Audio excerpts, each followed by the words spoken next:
Today is March the 21st, 2024. My name's Tanya Finchum, and along with me is Patrick Daglaris. We're with the Oklahoma Oral History Research Program at OSU, Oklahoma State University.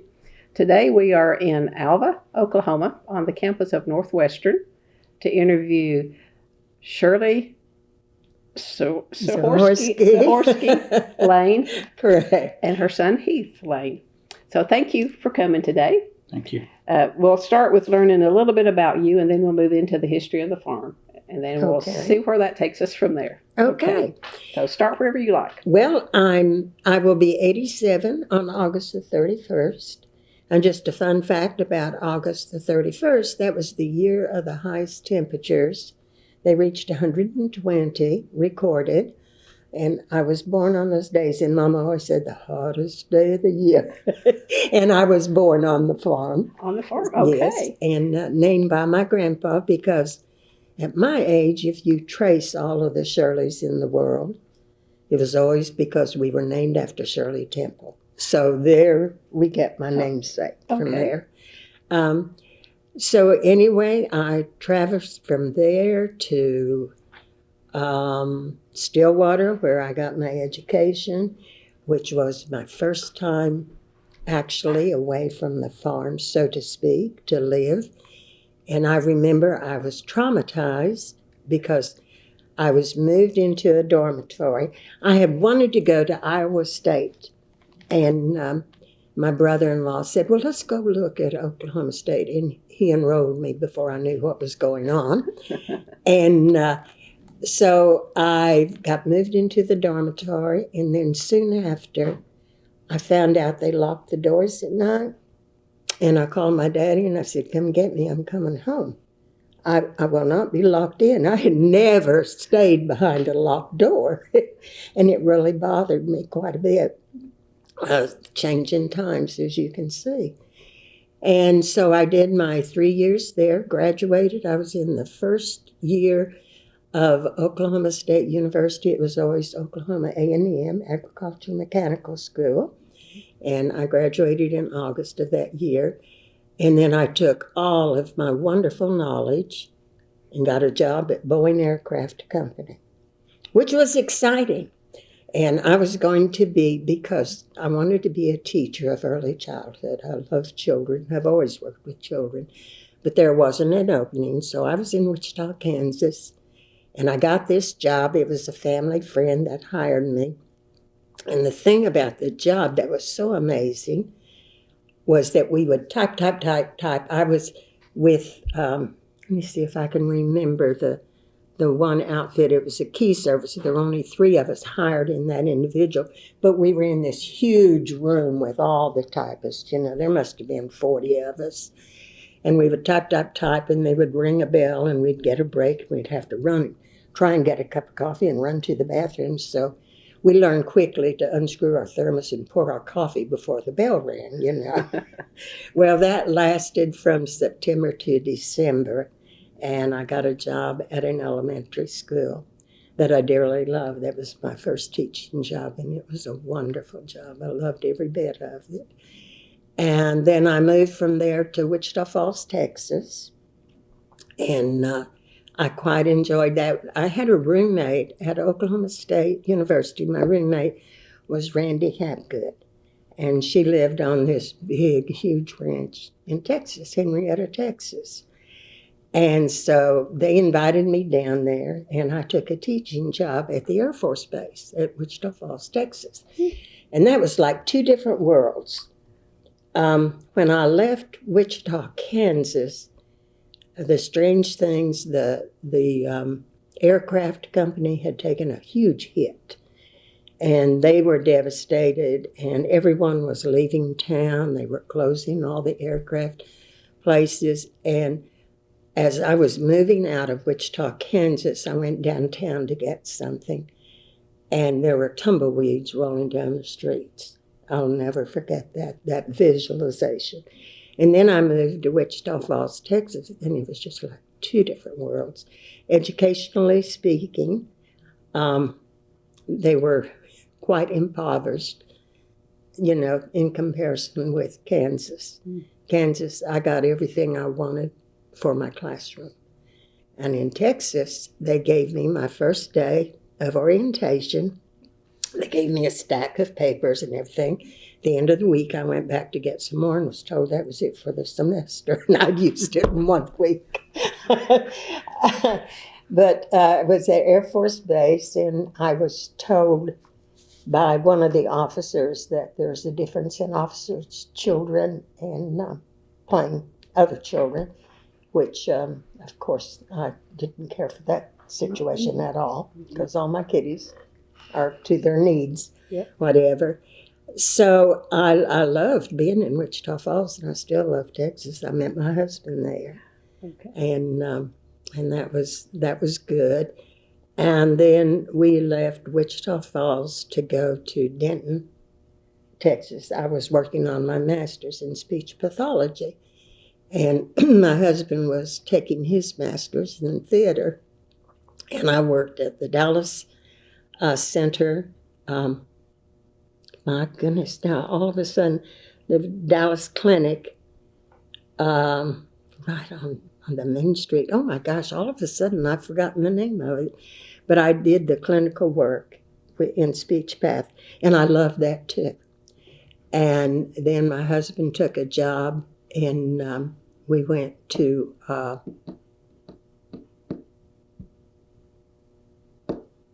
wow, I've hit a bummer there. Oh my goodness. Shawnee. We went to Shawnee, Oklahoma from there. He took a job at the university there, and we were there, and I took a job in Oklahoma City, in which I drove every day, and I worked with the deaf there. Oh. And I enjoyed that program. That was really great. And then he took a job over in, oh my gosh, you all, I am so sorry, I've forgotten that. Not even able to tell you there. Is the school, they had the school for the deaf there. And still in Oklahoma? Uh-huh. Chickasha? Chickasha. We went to Chickasha.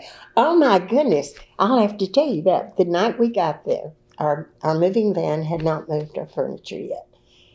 So we were in the house and we made pallets out on the floor, and it was kind of chilly.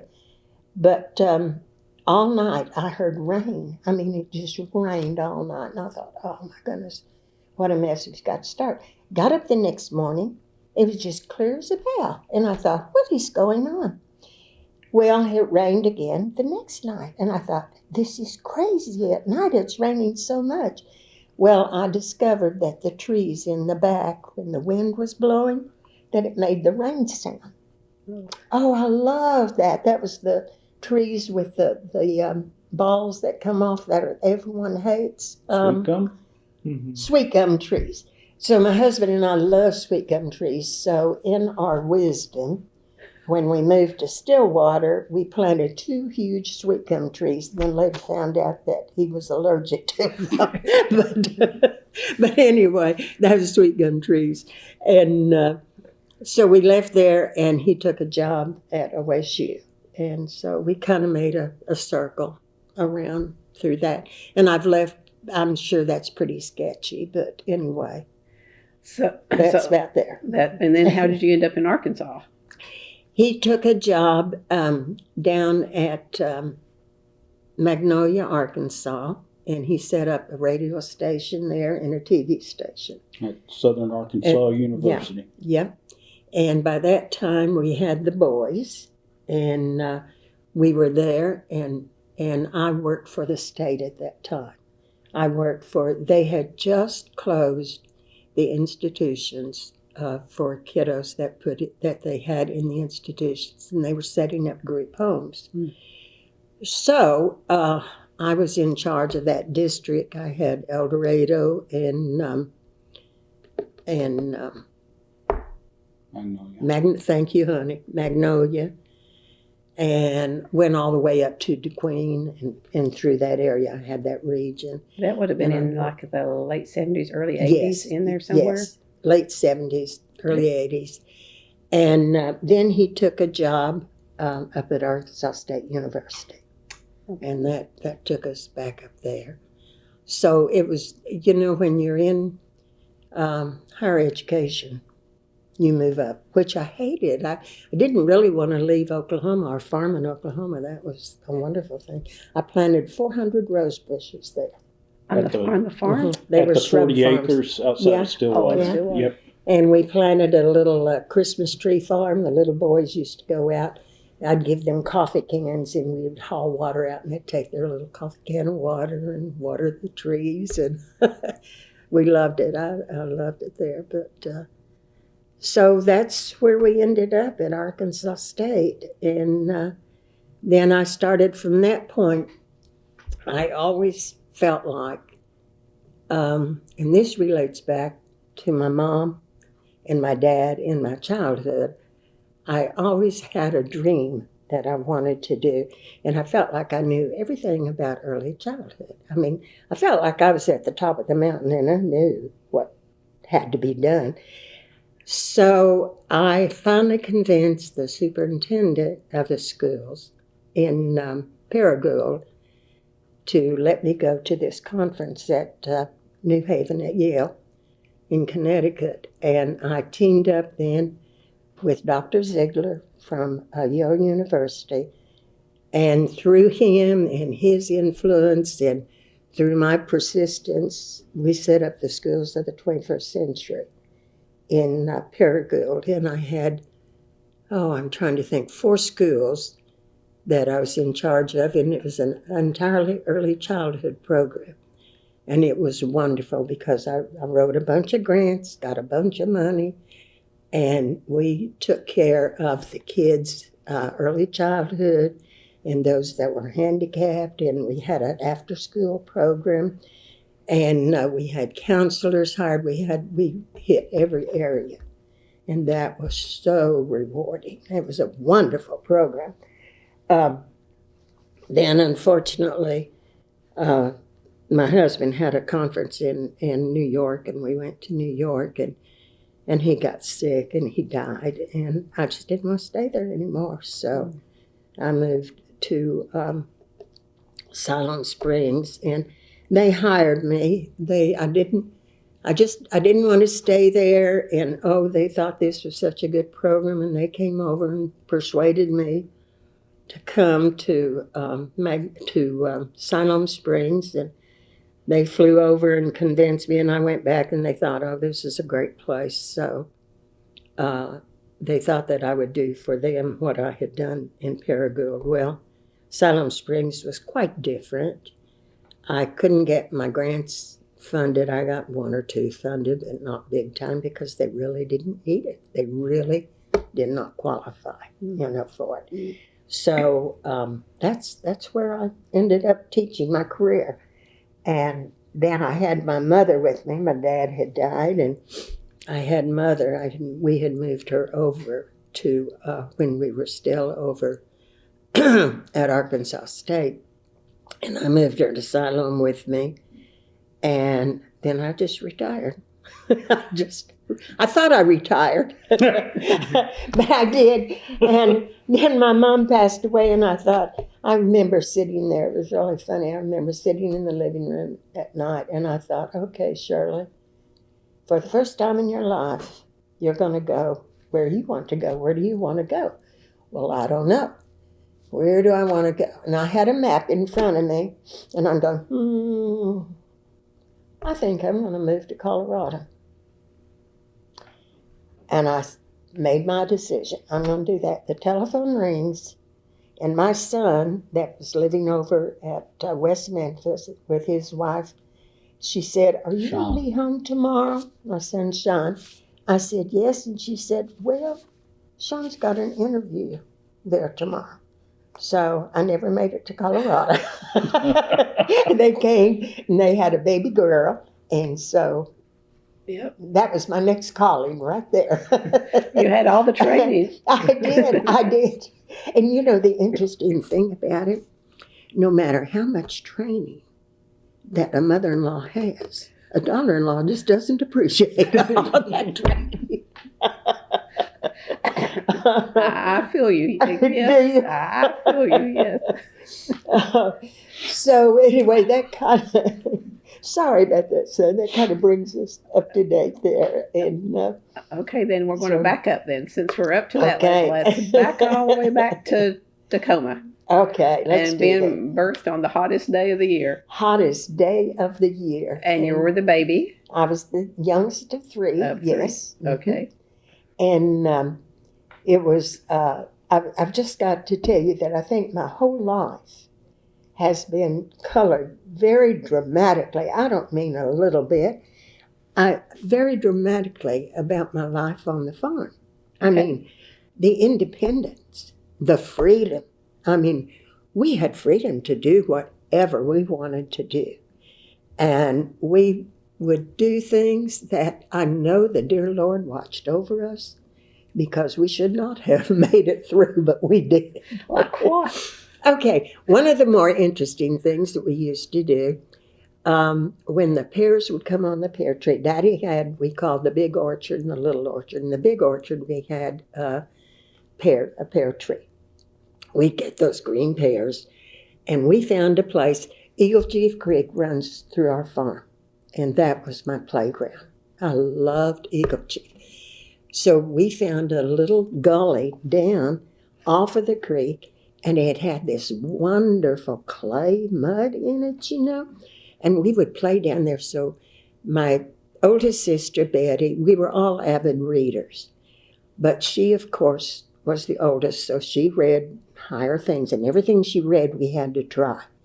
And she was into her kick about Indian lore, so we had to do everything that the Indians did.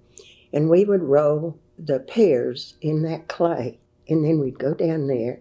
Nancy was the one that would always do naughty things, and she would get the matches because we weren't allowed to have matches, but she got them. And we'd build a little fire, and we would bake those green pears and get sick. Oh, my gosh, we'd get so sick off of those green pears. Oh, my goodness. That we played there.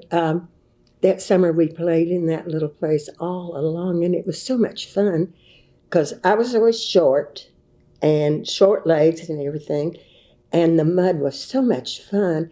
The girls would tell me to put my feet in the mud, and then I would, and you'd sink down, and it would grab your feet, and then they would pull you out, you know. Oh, that was so much fun. So school started, and we came home one day, and all the neighbors were at that place. I mean, out in the pasture, they were all there. There were trucks there. There was a tractor there. We thought, what's going on? And we went over there, and one of our cows had gotten down where we were playing, and it was the mud that just sucked you in, and they tried to get the cow out. They had to get a tractor and pull it out because it had sunk down in that sand and mud. And I'm thinking, oh, you know, we didn't play there anymore. We learned a lesson, and we never told our mom and dad. But it was we had a cliff, and we had a rope that we had gotten out of the barn, and we tied up there, and we'd swing across and give the Tarzan yell, you know.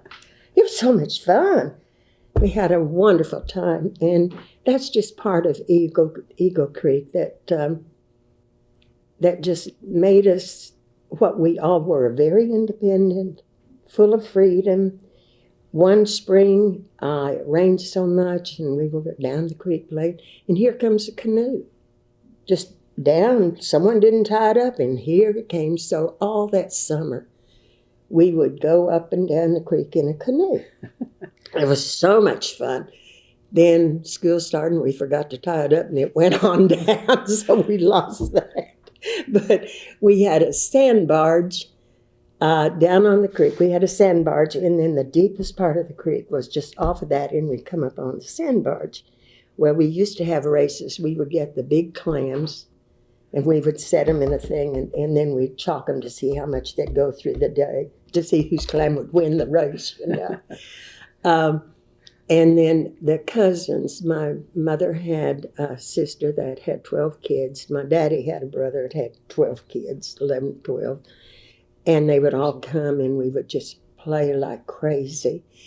And we would go down there, and one Sunday, the neighbors, my cousins were there, and they decided we would take hands, we'd go down the creek and we'd take hands and we would walk all the length of the creek, even the deep part. So here I am, they put me in the middle because I'm the shortest. So we're going down the creek, and I remember having my chin just above the water. And all of a sudden, Nadine, my cousin, turned around and looked, she said, "There's a snake!" And of course, there were water moccasins just following behind us. So they started running. And they drugged me. They didn't let go of me, fortunately. Thank goodness, yeah. But they drugged me, but I'm underwater. And I go, thinking I'm going to drown before we get up on the barge. But we made it. But I'll never forget that. And then one day, this is another exciting thing. This is Eagle Creek. I'm getting all my Eagle Creek stories out. One day, Betty read about how it was that we could smoke we'd make a peace pipe and we'd smoke a pipe. And she learned that you can make a pipe out of driftwood. So Nancy gets the matches and we go down to the creek and she gets the driftwood and they start and they make a little fire. All of a sudden, the fire spreads. I mean, terrified because this fire started spreading. And there was a huge bank. And there was, where we had been before, there was a can. I remember I had an old pork and bean can. I don't remember what the girls, I remember Betty was taking her hands trying to put the fire out. And I'm running up and down this huge bank with a little pork and bean can full of water trying to put the fire out. Oh, we were terrified, but we did get it out. And funny thing, no one ever said anything about that until my sister Betty, just the day before she died, she was in remission. She was talking about things, and she said, and then we were at the creek, and the fire just went da-da-da-da-da. And her daughter-in-law called me, and she said, "What's the story about the fire?" She said, "She's carrying on about a fire." And I told her, "Yeah, it's real. It's real," because we were scared. But that's our playground, and it was wonderful. Mother would honk the horn when we had to come up to the house. Okay, I was wondering Yeah. how you knew it was time to go. She would just we had to be in the barn at 6 in the morning and 6 at night. So we had to do that. And then I had to take care of the chickens before we got in the barn. I don't know why I had to, but I love the chickens. I was shorter, and I love the chicken. I still have a chicken. I have always been able to raise chickens because I love my chickens. And but she would honk the horn, and we knew that it was time to come up, and finish our chores or do the evening chores. And neither one of the sisters told any stories about always her fault? You just all kept quiet? No, do you know what was nice about it? Is that one night, Mom and Dad were working up in the field, and we were at the house, and Betty and Nancy got the matches, and they were out just lighting them because they were forbidden objects. And I wanted some, and they wouldn't let me. They kept saying, "You're too little, you're too young." They wouldn't let me. Oh my gosh, next thing I knew, here comes the tractor and my mom coming down out of the field. And I mean, she wore those girls out. And she turned to me, "But I didn't do it," and I didn't get a spanking. But most of the times I got it all the time. "You're too little, you're too young, So. What did she spank them with? Her hand, she was so furious, she didn't look for anything. Now, I got lots of spankings because when they went to school, I, of course, was home alone. And I did. My mother was a worker, a big worker. Both of them worked a lot. And I had a lot of time to myself, so I got into a lot of trouble. And Mother, her favorite thing to do was, and I'm sure you've heard this from many of your other people, "All right, you go find your stick. You go find your switch, and you make it a good one." Well, she said that to me one day. "Shirley Ruth, you get out there, and you find that stick, and you make it a good one, because, you're going to get a spanking." So Daddy had an old worn-out railroad tie, And it took me the longest time. You wouldn't believe how long it took me. And I drug that thing up to the house thinking, oh, this is going to be fun. I drug it up to the house, through the kitchen. My mother was sitting in the living room crocheting. And I drug it through the house up there. And I said, is this big enough? Oh, the dear Lord let me live. I can tell you that. She had no sense of humor about that for some reason. But I got worn out for that. And then I got a really big spanking. And she felt badly about this one because I did too. But once again, my sister read to us about centrifugal force. And I always thought that is an amazing concept. So coming up from the barn, with a bucket of milk, we try it out, you know. And if you get to going really good, that milk will just stay in that bucket. So I knew that it worked, and I thought, well, that's good. So this day I went out to get the eggs, which is where my mother got her money. And I had a half a bucket of eggs. Never will forget, 30-some eggs. And I thought, hey, this'll work. Let's see if it holds the eggs in. So I'm going around with this bucket of eggs swirling around. And I come, and it's working until I hit the household fence, the big wood at the end of the fence, the big log. Oh my gosh, I hit that and those eggs broke. Oh, I felt so bad about that. And Mom didn't appreciate it either. I can tell you that because I broke all of those eggs. But those are the stories. Now, and now you wonder why. I had a wonderful childhood. You had a wonderful one, yes. Wonderful one. and the apple doesn't fall far from the tree on centrifugal force. What did you do? Well, because when we were in Stillwater, you had those chickens, and Sean and I'd go get the eggs, and you told us that story about that time, and I think it was about the time we were studying, or reading or studying about centrifugal force at school or something. And of course it was eggs, but we wouldn't do the spin around. We go like this. Oh no! We and I'm pretty sure that none of the eggs ever fell out on us. Eggs. I don't think so. I remember Sean doing it, and I may have done it. I kind of don't remember because I think you told that story, and I thought, well, I'm too scared. I'll get worn out if I if I bust these eggs. But I remember I think we both did it, and we never had any spillage. Boy, I was doing great until I hit that post. It's that darn post right there at the corner of the fence, and I hit it. I was going to see if I had any other little stories about Eagle Chief, because I think the most fun about Eagle Chief, not the most fun, but one of the great things is, now I'm jumping ahead a few years. That's fine.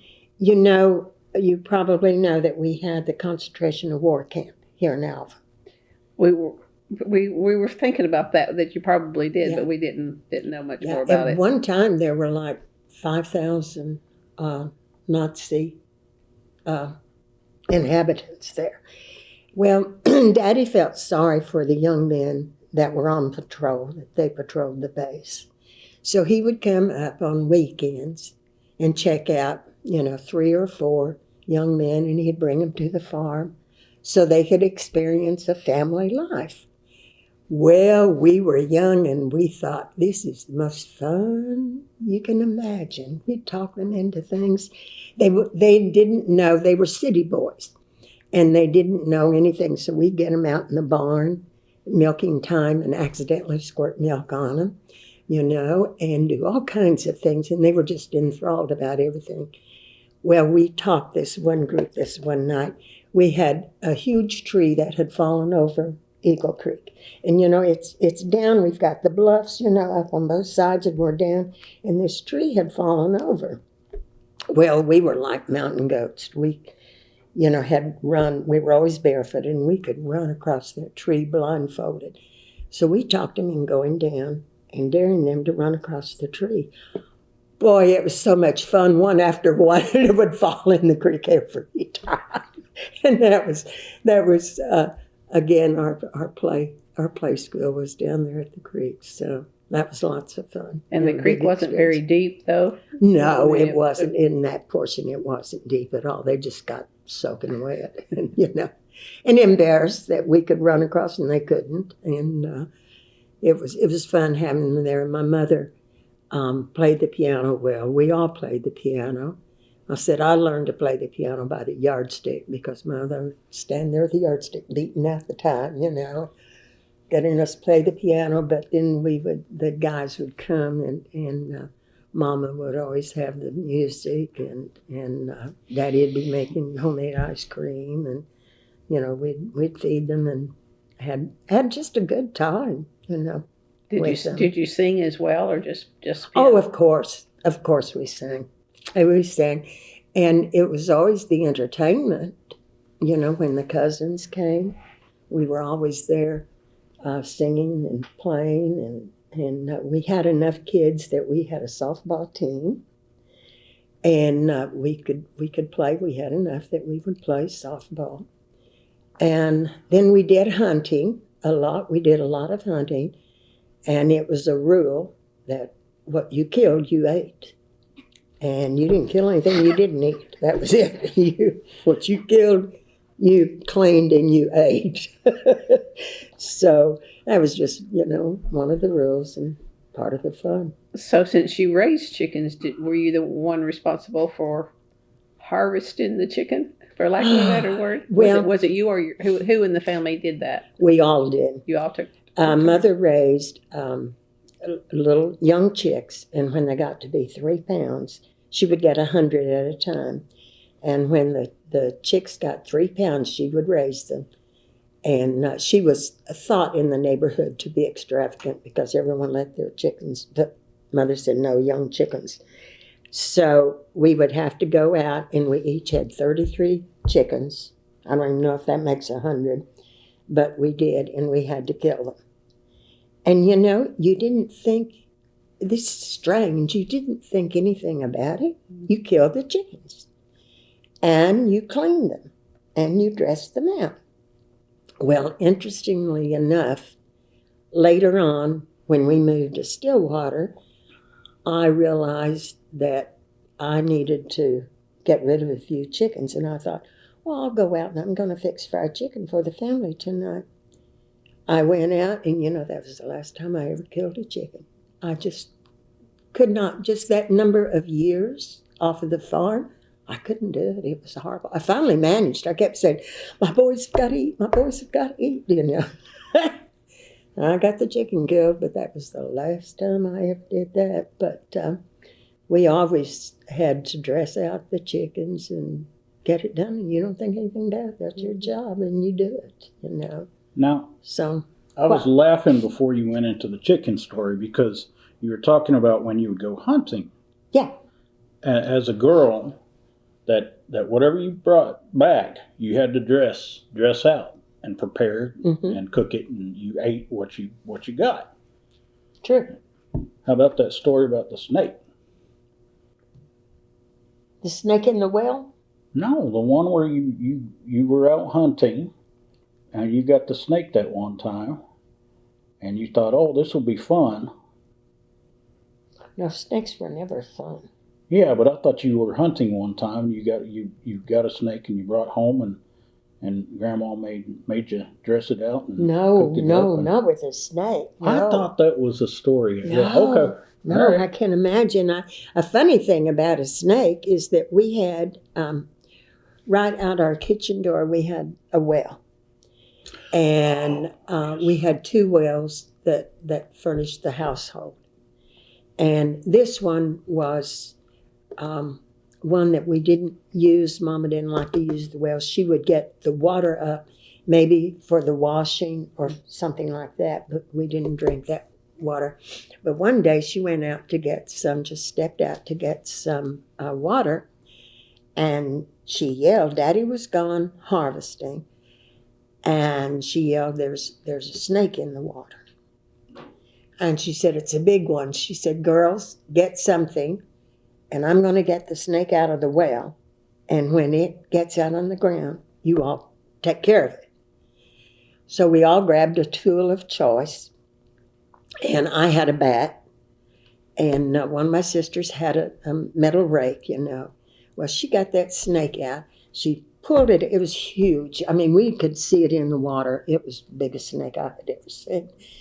She got that snake out, flew it over on the ground, and we all get ready to attack. It was a little bitty thing. Poor little thing. It was a little bitty. The water had just magnified the look of it. And it just looked huge, and we all just kind of stood there. And finally, Mother said, I don't have the heart to do anything. And none of us did. And we just let it go, 'cause it was so tiny. But I thought, oh, wow. And then another experience. It wasn't a snake this time. It was a raccoon. That Daddy had gone north. He had a crew, and he would always go all the way up to Canada and do wheat harvesting for people. They had their people. They would end up actually in Wyoming, and it was just a coincidence that they always finished in Wyoming just in time for the big Wyoming rodeo, Just a coincidence, mind you, because he was working. So anyway, he was gone, and for some reason, just Mother and I were at the farm. Nancy and Betty were probably at Grandma's, but Mom and I was there, and in the middle of the night, and here we are. You don't remember, you're too young to remember baby doll pajamas. Oh, yes. So here we are in our baby doll pajamas. Mama had on her long gown, and she yells at me in the middle of the night, Shirley, there's something in the chicken house. Come help me. So she grabs a gun. She said, get a flashlight. So I get a flashlight, and we had these long flashlights, and I grabbed a flashlight, and she had a gun. So here we go out, me in my baby doll pajamas, Mother in her long gown, and we go out to the chicken house, and she said, now open the door just a little bit. So we opened the door, and as you go into the chicken house, there was a step about this high you had to step over. So when you go in to take care of them, they can't get out, that'll keep them in. So we stepped over that, and we get in, and we looking down the furthest nest at the very end was this raccoon, and he came up out of that nest, and he goes, ah, with his mouth up and his claws open, and Mother has her gun up, and the darn flashlight went out. I'm screaming, Mother is screaming. I said, the flashlight's out. And we both ran to get out of the chicken house, and we both hit the door at the same time. And I thought, there's no love for child, there's no love for mother. We were beating each other to death getting out that door. That's when survival kicks in. And we got outside, and we just died laughing. And so we went in and got some more batteries for the light. And we went out and we took care of that raccoon, I'll tell you. We took care of that. But you didn't have a choice, you had to. For eggs. Yeah. That was like, I used to take my naps. I've always been a big napper. And in fact, when I was in school, of course, I started to school when I was 5.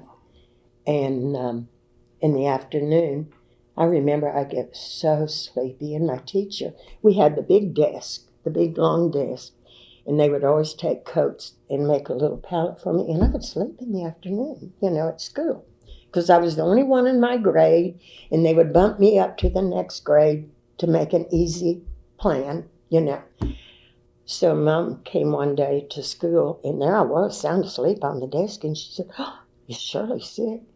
No, she takes a nap every day. Mother never knew that I was napping at school every day. But I was taking a nap outside one day under the old mulberry tree, and a big, huge snapping turtle came up from the creek.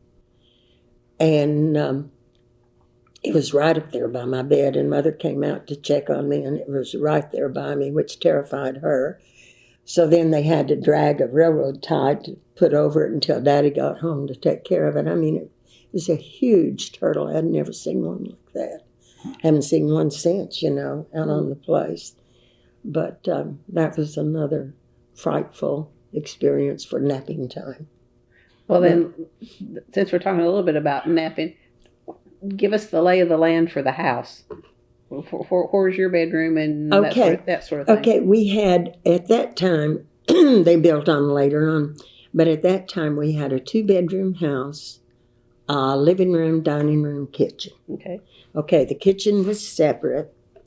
And there's stories about lessons in the kitchen. It's separate. And then the dining room and the living room and Mom and Daddy's bedroom here. And then all 3 of us were in the same bedroom, Okay. in the same bed. And it was interesting. I never thought anything about it. We were poor, but not as poor as the rest of the people around us. You know, my grandmother was from Illinois, and my grandpa was before they came down.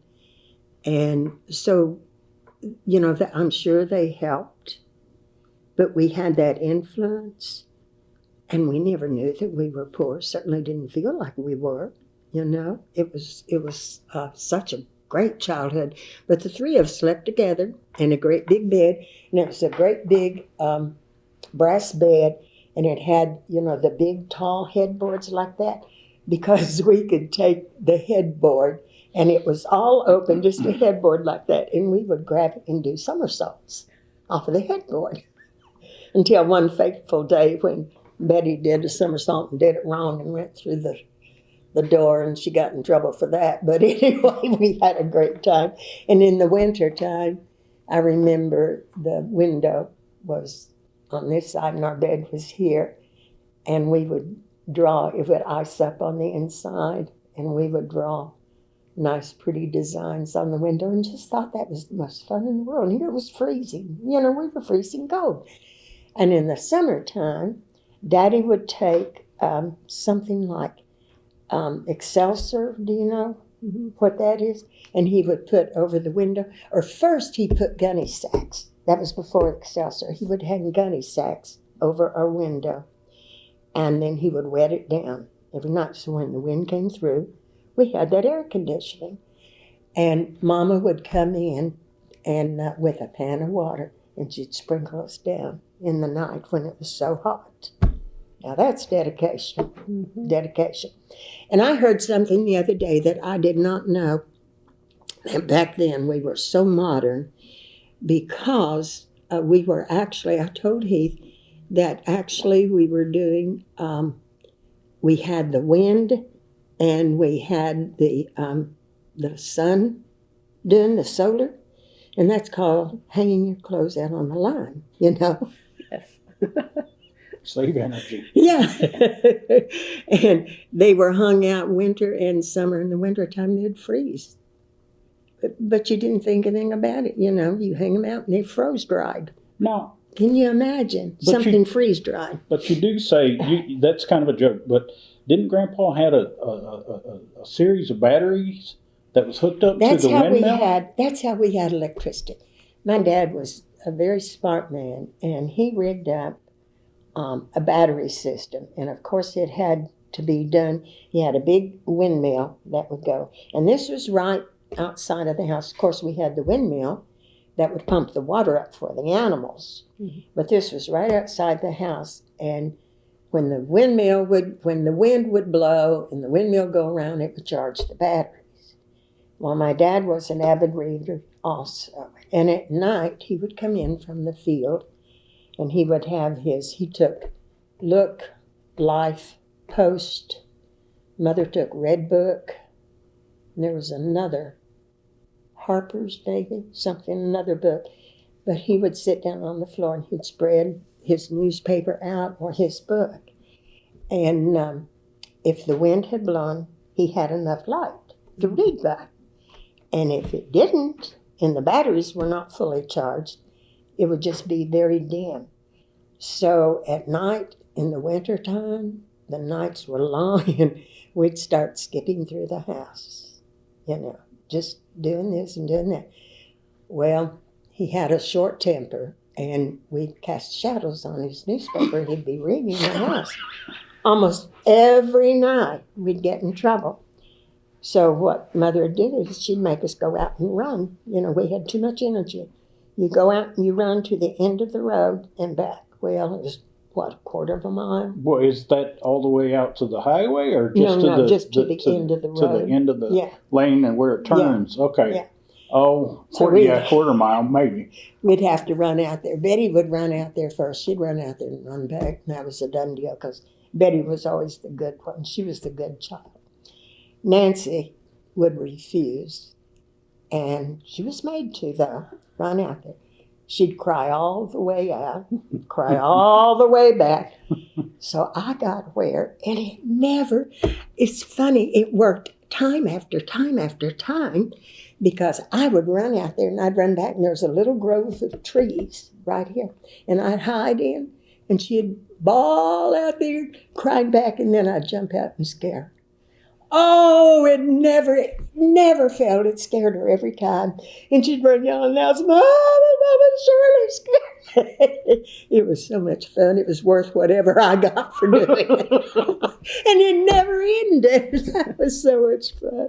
Oh, my goodness. I'm talking too much. I'm sorry. No, you're doing fine. So since we're talking about sisters, let's talk about the photograph before I forget it, about the dresses.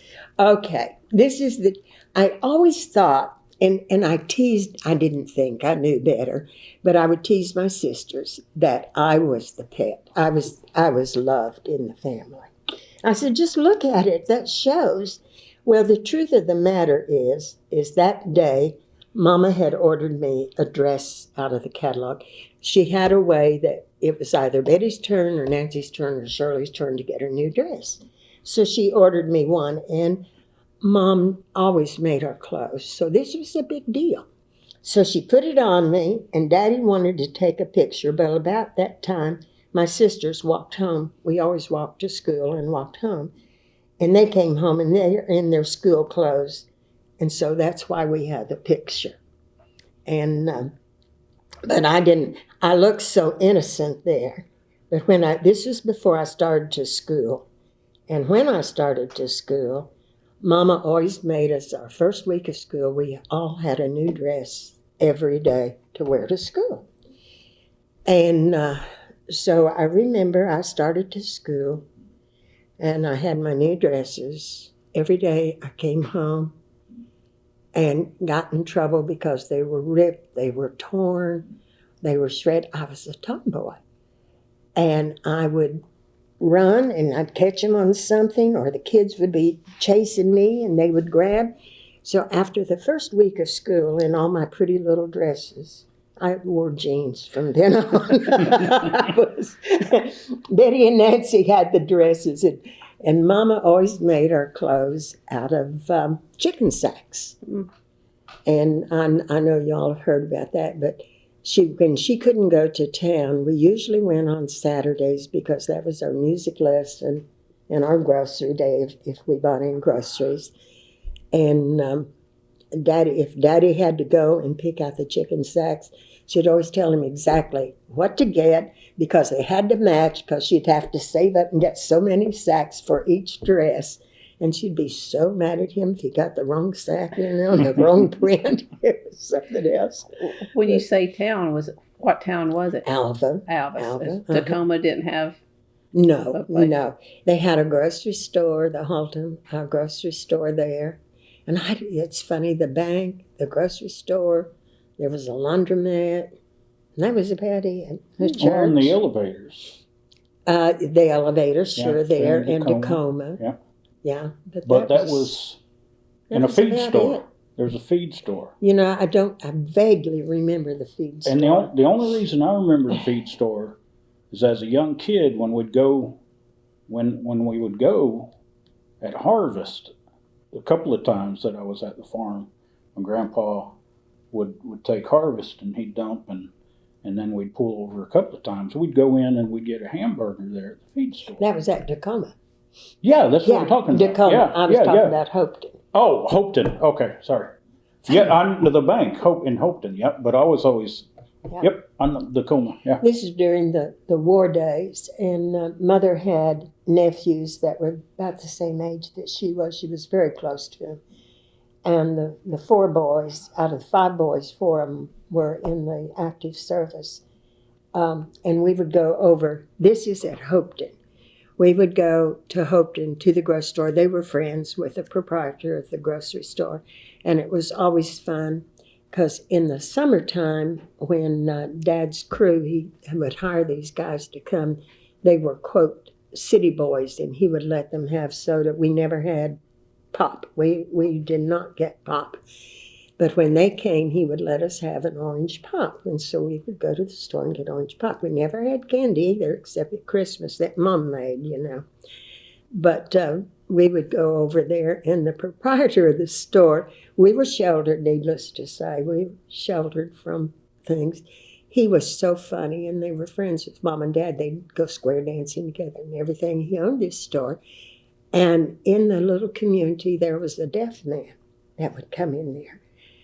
And Mom took me over there one day. They were getting something from the store, and we walked in, and he was cussing this deaf man, and I didn't know the man was deaf. And he was talking so ugly to him, calling him everything like that.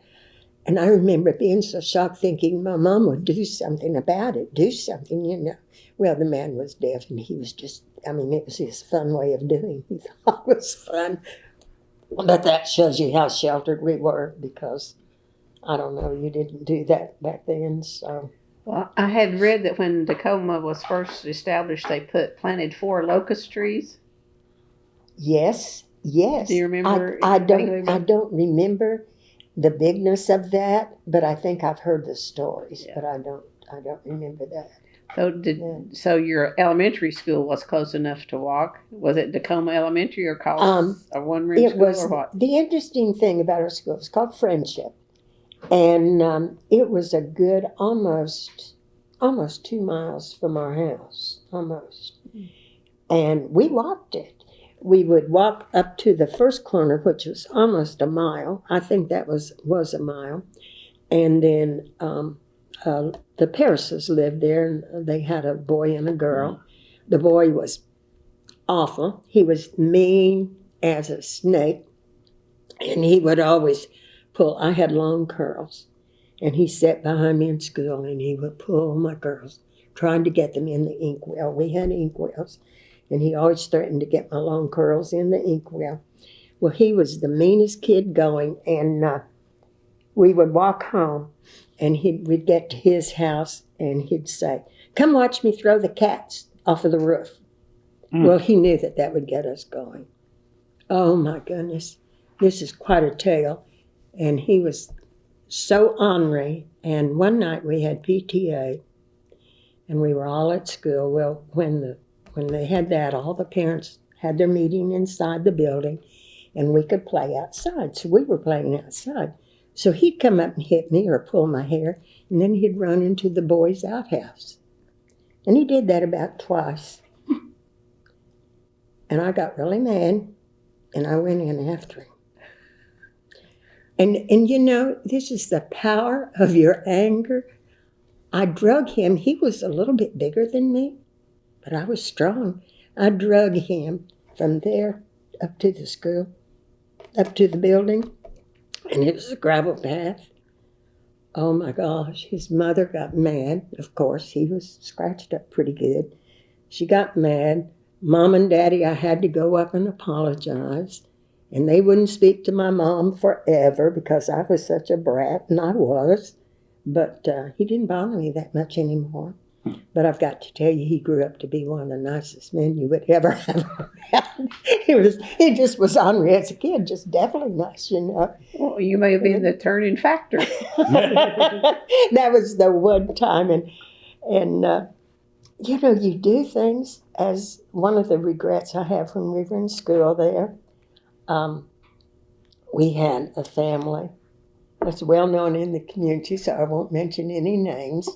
They had a bunch of kids, and one of them was, poor thing, I think of it now, and I think how horrible. She cried all the time. Everything bothered her at school. She was always crying, always this and that. Well, one day at recess, I had had enough of that. I was trying to play with her and everything she'd cry about. And I got Nancy, which Nancy was easy to follow along. You suggest something and she'll follow along with you, you know. And we picked her up and put her over our schoolyard. Big old schoolyard was fenced in, of course, from the wheat field that was all around it. we picked her up and put her over the fence. Well, all she had to do was climb over the fence, but she stood there and cried. Well, the teacher rang the bell, and we went inside, and we were in there, I don't know how long, and he looked up and he said, "Where's blank?" And we said, "Oh, no, we left her out there over the fence." I don't remember what happened. I know we got punished for that, but children, terrible. Is the schoolhouse the same schoolhouse that's by the museum here in town? Yes. They moved it here into Alva. Okay. The Friendship Schoolhouse, and the big old desk are in there, which we're going to take the kids to see. The big old desk that I had my nap on. And it's kind of funny. I want to put them together. I'd like to do a montage sometime, video or something. But I have a picture of when we brought Aunt Betty up here several years ago now. But we stopped by Nancy's house in Oklahoma City, and I have a picture of, and I think that was the last time all three of you were together at Aunt Nancy's house. You may have. I'm going to just quickly see if there's any. I wrote down, just some of the things that I thought was so much fun. Of course, I told you that we had to be in the barn at 6 in the morning and 6 at night. To do what? We didn't say what you were doing in the barn. To milk. We all had our cows to milk. When I was little, Betty and Nancy, I couldn't wait to get in the barn to be old enough to milk. And they kept saying, "You don't want to do that. You don't want to come to the barn. You don't want to be in the barn to milk." Well, of course, I couldn't wait to. And I had my cow to milk. I had a big roan cow that she was an easy milker, and that was my cow. And Nancy she milked a cow that we named Minnie, and Betty milked 2 cows, and Nancy and I would milk one. Of course, Daddy would finish up, but it was fun going to the barn. Nancy hated going to the barn. She would, and as she got older, she'd say, I can't go, Dad. I can't go to the barn. I just wash my hair. I can't go." And he would let her get by with it. And of course, Betty and I were so dumb, we would just go on and milk our cows and milk hers, didn't bother us. We would go out and milk because the cats would come and sit at the door, and we could always squirt milk into their mouths. They'd sit there with their little old mouths open, and we'd squirt milk into their eyes until Daddy would yell at us to put the milk in the pail. But an interesting thing, you talk about balance. In my later life, I'm having a little bit of trouble with balance. It's not, but my balance has always been so good. So this really bothers me. We had our milk stool was 1 board here, 1 board here. And you learned to balance yourself on that milk stool. That was it, right there. And then Never understood that one. I was so amazed because we'd go to other places and they would have regular stools. 3 legs at least. Yeah, exactly. Nope. Not us. We were balanced on that, just like that. And your dad, too? Yeah, he would milk the hard. We had some cows that would be feisty, they would kick. You'd have to put the kickers on them. And he would milk those. But he was now, when you always say on that kickers, stool. You mean cow kickers? Cow kickers. Okay, and they just, like a shackle type deal? Had a chain across with 2 things that you just slip on their hind legs, and it would keep them from kicking you. But what was so fun is in the summertime, hot, and you'd be milking, and the cow's tail would go slip across the face and across the head. Because they're trying to get the flies to...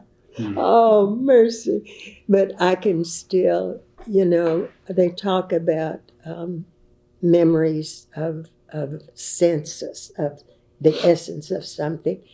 And I can still almost smell a separator. That was, I hated that job when we had to take it apart and clean it. It was in the cellar, and Daddy would, we all saved our milk, and he'd take the cream off and sell the cream and the eggs. Those were some of the produce that we sold.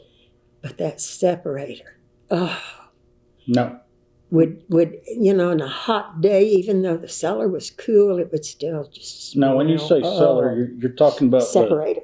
Oh, separator, but I thought you said Separator. it was in the cellar. The separator was in the cellar. Now, are you talking about the The milk separator. well, I know that, but Yeah. where it was in the cellar, is that what you called the cave at the time? Uh-huh, Okay, uh-huh. all right, back behind the house? Oh, yes, I've become educated since then because as a child it was a cave and a creek. But now it's a creek and a cellar. I'm uptown now. So, And now they call it a tornado shelter. oh, I guess I can move a step ahead, huh? Yeah, I guess. Did you ever have to go to it for a tornado? Oh, my. All the time. All the time. That again cemented my outlook on things because it always seemed like we would have the prettiest wheat you have ever seen. Mm-hmm. And then this storm would come up. And it always came after you were in bed, and Mom and Daddy'd yell, hit the cave. And we would all scramble and run, try to find shoes or whatever to put on. We would run. And I, as you can testify in the picture, I would always grab a loaf of bread. Mama made us homemade bread, and I'd always grab the loaf of bread because we had all of the jams and jellies in the cellar, you know. And so I knew if I got down there, I'd have plenty to eat. And we had cots down there and everything because the storm would be there. And then my dad would pace the floor and lift the lid and see if, you know, if the storm was over and everything. And I remember sitting on that cot just praying about our wheat because that was where we had our yearly income. And I'm thinking all those years and later, I guess the last few storms, I'm down there, I'm thinking, I'll never marry a farmer. I don't want to worry about a wheat crop, you know, because we did worry about it. But it was also fun, too, because we would have cards, Betty or Nancy. Betty would usually grab a book because we'd have kerosene lamps down there. And Nancy might have grabbed the cards. We'd play cards, and I'd eat bread and jam. So it wasn't necessarily a negative from that standpoint. No, just worrying no. about what was No, going on that side. we always just worried about our wheat being run because we've seen it. How would they know a tornado was coming? Would they hear it, or there weren't sirens at the time? You No. could see it and so hear if it it. happened at night, I'm just wondering how. Yeah. Yeah. Well, you would know it and you would hear it, and they would watch that. That was the thing about it, is that my dad was always alert to these things. Mother was to get us there and everything, but I always felt safe there because I knew that Dad was watching. So I always felt really safe from that standpoint. But we had some wicked ones, and the hail was so bad sometimes. Mm-hmm. I remember seeing him with a big wheat scoop shoveling hail around the door. Just shoveling hail. Can you imagine such a thing? And it would, of course, just harden the ground and ruin your crop and everything, and all that work gone in an instant. But Mother made fun for us. She was younger, I guess, than the typical mother this day and age, and she was just a fun person. She was lots of fun. We played a lot of games and cards. Of course, we didn't have TV, of course. And we had the music and the games and the books. Every Saturday when we'd go into town, we would go to the library. And now I can't remember, but it seemed like we could check out 5 books apiece. That seems an awful lot, but I think that it was that. So we would all check out our books, and then we would read each other's books. So in a week's time, we would be doing all of that reading. We read a lot. Well, did they expect all 3 of you to go to college? Oh, my, yes. Oh, yes. I mean, there was no question. You will go. Nancy did not go to college. She was kind of a hard head about things, and she went to secretarial college. And she married very young. She went and she finished that, and she worked at the Capitol for a little bit. And Nancy was a preemie. She was born during those hard times. And she weighed less than 3 pounds, all bundled up. And the doctor said that she was not going to make it.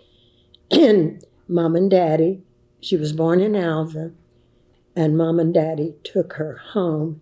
And Mom said that he slept with her bundled up in his arms for like a week until she got strong enough. And the doctor couldn't believe, she was still alive. But and she always was the one that was scared of everything. That's her story. But the fascinating thing about each one of these girls is Nancy being the preemie and having a hard time. She 88, 89? she was 88. 88. And long, good life. Very, very. She was the one in the family that had the talent. She was talented in everything. They always said, people would say of us, the Zahorsky girls, that Betty was the sweetest. Betty was the sweetest and had that sweetheart. Nancy was the talented one. And then there's Shirley. And then there's Shirley. So that's kind of the way it went. And it was kind of true. But Nancy could do anything. She was a good, talented, artistic type. Mm. But she was her worst enemy also on things. And Betty was so kind-hearted. Oh, my goodness, the animals and all of that. Mm. We all had show calves that we would show. We had our 4-H show calves. Okay. And, during the rationing of things, of course, that we were rationed on sugar. We were not hit as hard as a lot of people because if you lived in the country and had a garden and everything, you got more rationing stamps than anyone else because we were preserving food and providing a service. So we didn't get hit that way, but it was like soaps. You could only get so many soaps, and Mother always saved the rainwater to wash our hair in because that was what was done. And she always used a certain type of soap. But when we had show calves, Daddy would go out and he'd get the rainwater and the drift soap. I'll never forget it. We'd bathe the calves. Whew, did he get in trouble for that?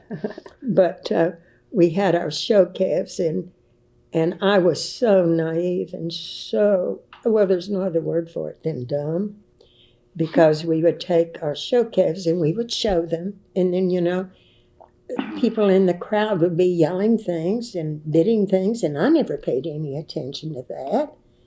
And then Daddy told me, he said, Shirley, we can't take Stubby home with us today. He said, so-and-so bought him. I said, why? Well, he has this pasture down there that is so fine and green, and he has all the room for him. And, oh, this big store, he's going to take care of him. Well, of course, I bought it hook, line, and sinker.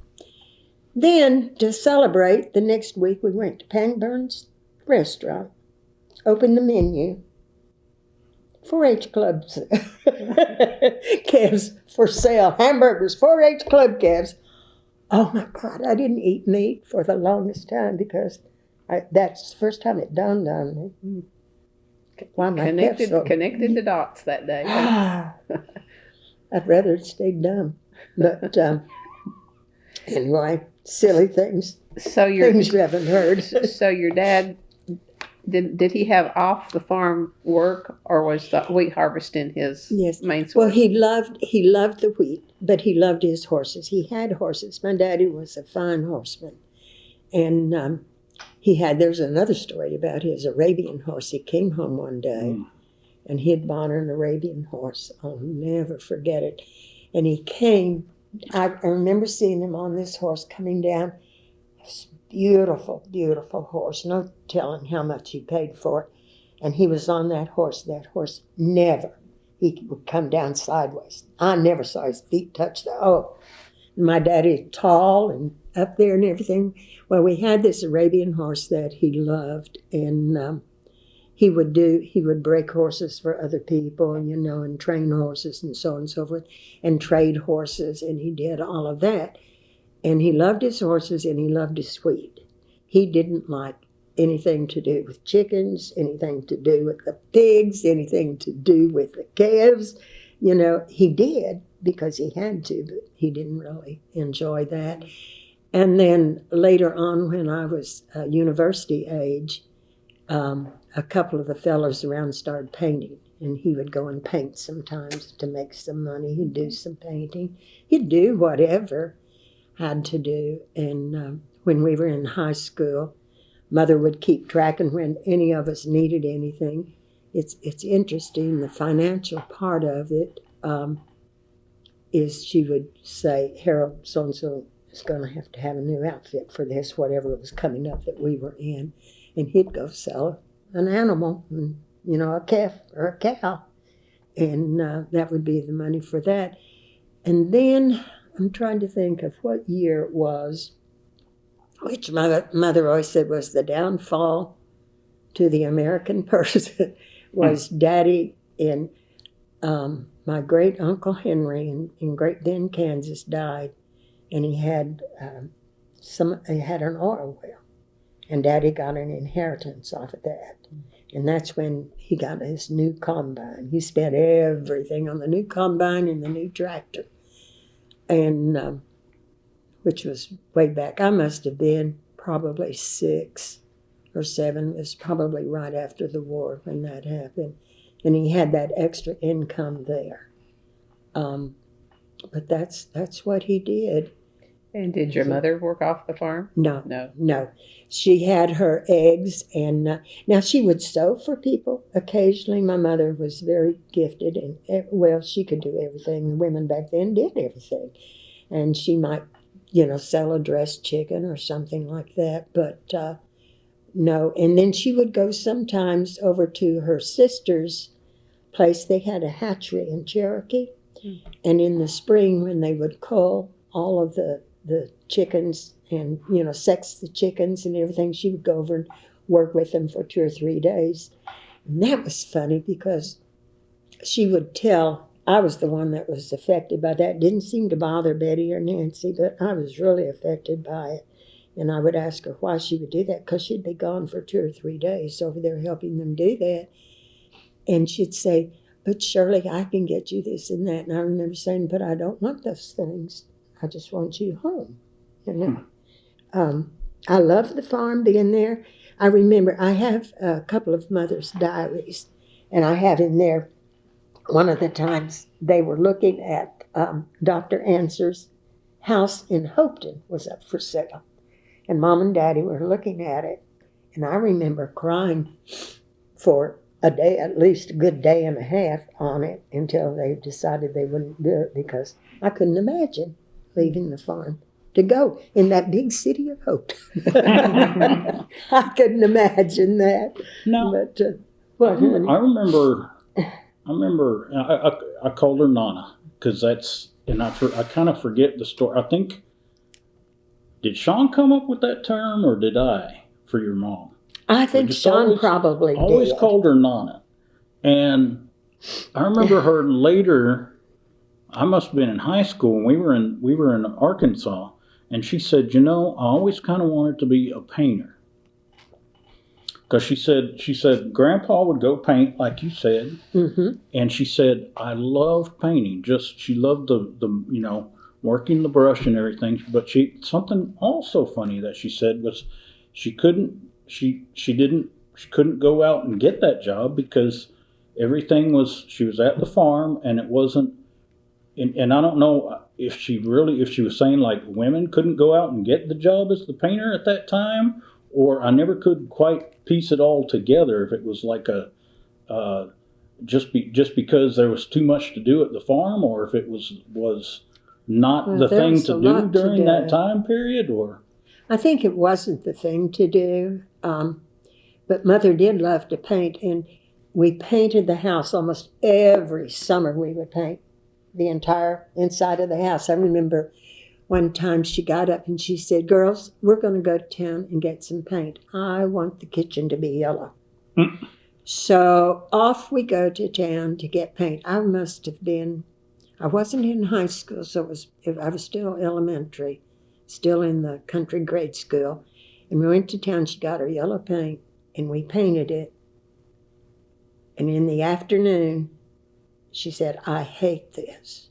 We go back to town, get a different color paint, and paint it all over. I mean, oh, goodness. But she did. We would always be painting the house a different color, the inside of it. And she was quite the person. Quite the person. Okay, let's switch gears a little bit and talk about the land itself, how it came to be in the family, and then how it's. I know it's your grandfather. It was my grandfather, Michael Zahorsky, Okay. that got the land deed, and he was the one that started it. And how many acres he originally got, I am just not that positive about. But he was the one that got it, and it was a land grant type thing by President McKinney at that time when they did the land run, And the opening. where had he come from into Oklahoma? Do you know where he was before he came here? I think he came up out of the dust in Oklahoma. I don't know. You know, that's strange. I do have a cousin. Somewhere, I think she lives in Illinois or somewhere along the line, that has done a long study about the Zahorsky family. Yeah, I just wondered why Dacoma. I don't know. But that was the land that he was parceled with, or that he got in when they were doing that after the land run. And but where he came from before that, I don't know. I'm sorry. Was he already married at that time? Yes, Mary, and that was his wife, Mary. Mary. They were there, and they had, there was Uncle Sam, Uncle Dave, Uncle Ben, and Little Ruth. They always called her Little Ruth. So that was the 4 boys, and my daddy, the 4 boys and the girl. So when he passed away, then the ownership of that property went. Do you know? He set it up where the boys got so much and the girl got the money that was left over, and the boys got the land, and Uncle Ben had land down by Winoka, down in that area, and that's where Uncle Ben's was. Uncle Sam got part of the land that is ours now, which Daddy bought from him. And Uncle Sam had a hard way of living. He was, I think he was probably a little mentally deficient, because he was fun. He used to play with us, like a young man instead of an adult. He was like a kid all the time.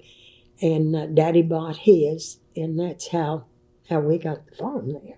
And it's 160 acres now. Yes. Okay. Yes. Now, here it says that, and take it with a grain of salt, because this is Ancestry.com. So I've done a little bit, and his headstone, the headstones are here in town. But it says Michael Zahorsky was born in November 1867 in Hungary. And he passed away here in Woods County in June 16th, 1921, at the age of 41. Died young then. No, that's not right. That's his wife. That's Mary. That's his wife. That's Mary. He passed away at April 30th, 1932, at the age of 64. That's still young. We don't have, there's not a full picture there of all that. I don't, because that was, Daddy's mother died when he was young. I never, knew her. And Daddy's dad, I remember just vaguely maybe sitting on his lap at one time, but I was so little that I didn't remember him. Now, weren't they, because I remember you telling stories of when Grandma, when Nana when they first got married, that she moved out to the farm, and she would do the laundry for all the brothers and the dad at the time. Was that right? She may have. I don't know. Even they must have lived either with you Uncle told Dave. me that or she did. She told you that, I'm sure, because I don't remember. Yeah, you're right. She did tell me that. She said, but I remember see her when I first that. moved out there. And she said that they had, she said there would be one white shirt. It was during that time period, it was all white shirts, but she was like, it was one white shirt for Sunday. And they couldn't wear that one to work out in the fields in. Yeah. Because they had to keep it clean for church. Oh, we had certain clothing articles that were not worn except if you were going to church or to the doctor, because everything you washed, we had red dirt, and it would turn it. It wasn't white, and Mother just, she would have died if we had gone someplace and not had white undies and white socks, you know. So we always had certain clothes to wear. So what denomination? What actually, my father was, his brother, Uncle Dave, was a self-proclaimed preacher, and it was to one of the, I always call it the Holy Roller churches. And there's an interesting story about the church, because Mama came from a whole different set. Her family, they were Methodist, and they were big in the church, the Methodist church. And she moved down there, and here we go into this Holy Roller church.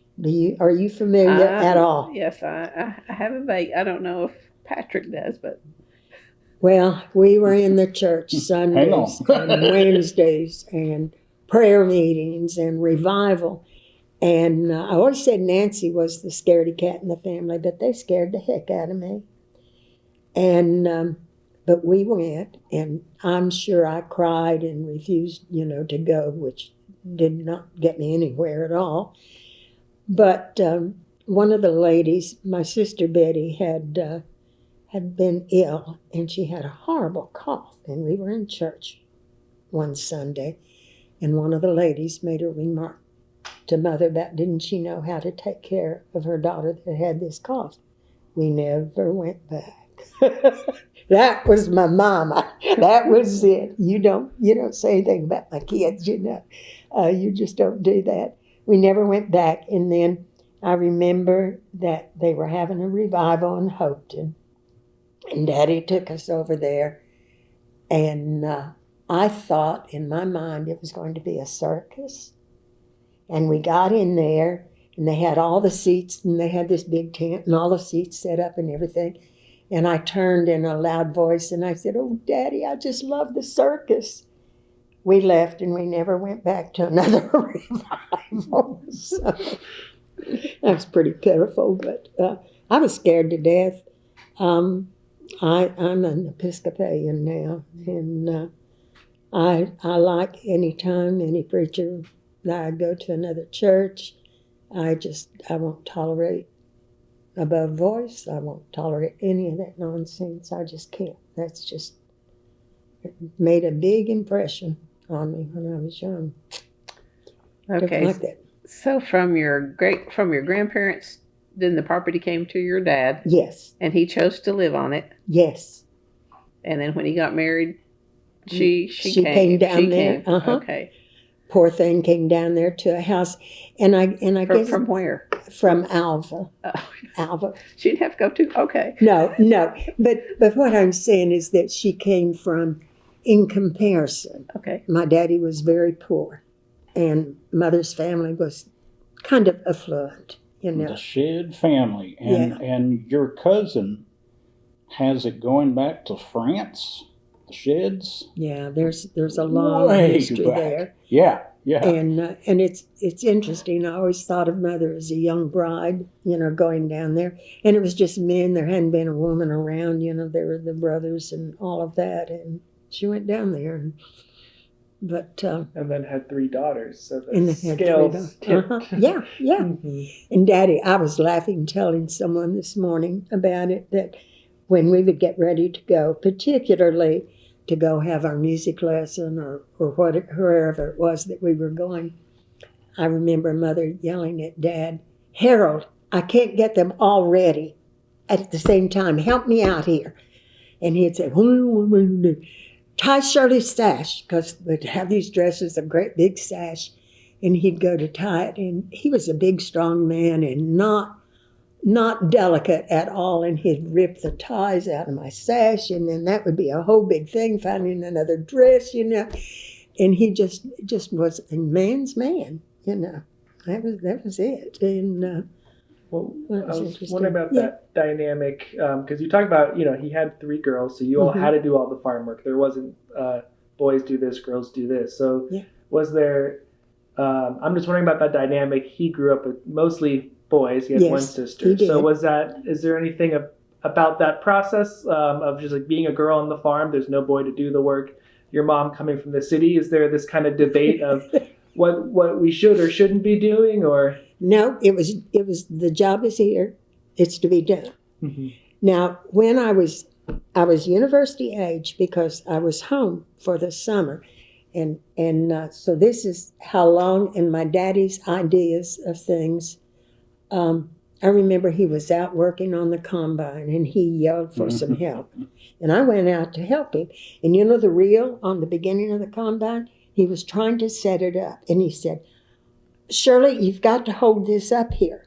Well, I go, and I'm thinking I've got a little thing to hold up.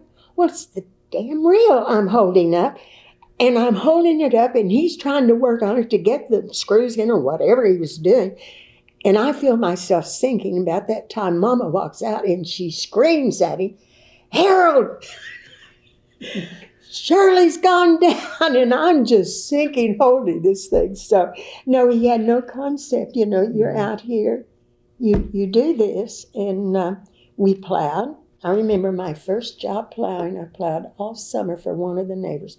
It felt like all summer. I'm sure it wasn't. And I remember I got paid $33.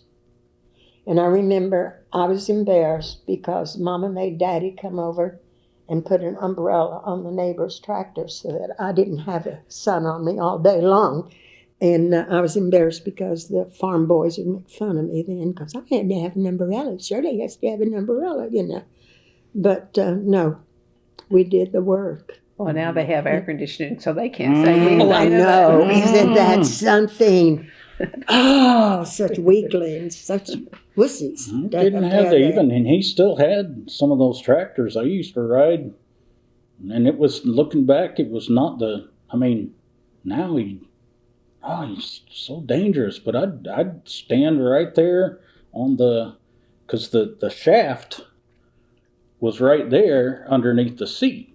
So you climb up on there, and I, as a little kid, I'd climb up on there, and I'd be holding on to the fender, and we'd be going down, and we'd be cutting. He'd have that blade, the scythe, that would lay down, and he'd cut all the grass coming up the lane to the house.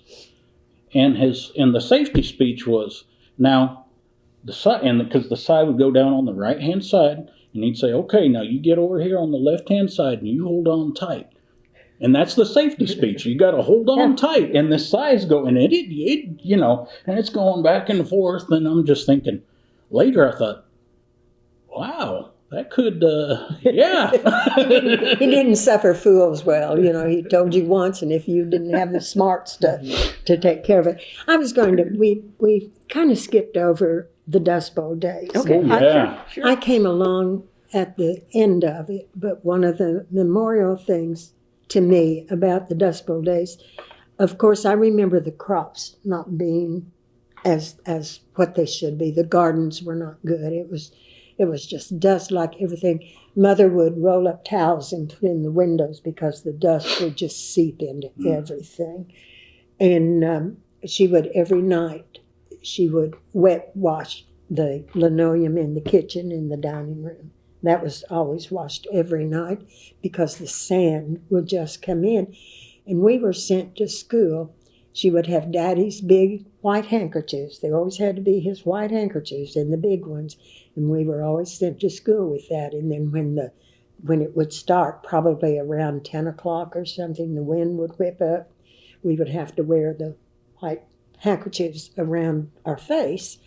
And I remember seeing the windows in the school with all the sand in the inside of the windows. But that was a hard time for farmers, a very hard time. And I remember at night, we wouldn't have anything that would survive in the garden. We could always have potatoes and onions. We could grow those. Those were root crops. And she would take her dishwater, because our water was saved for other things.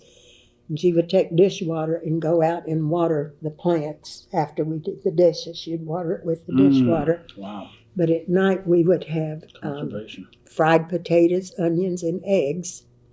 And because we always had eggs, and to this day I love fried potatoes, onions, and eggs, you know. It was a good meal. It was a good meal. But those were hard days for the people, really hard. But that sand, oh my gosh, and that wind, constant.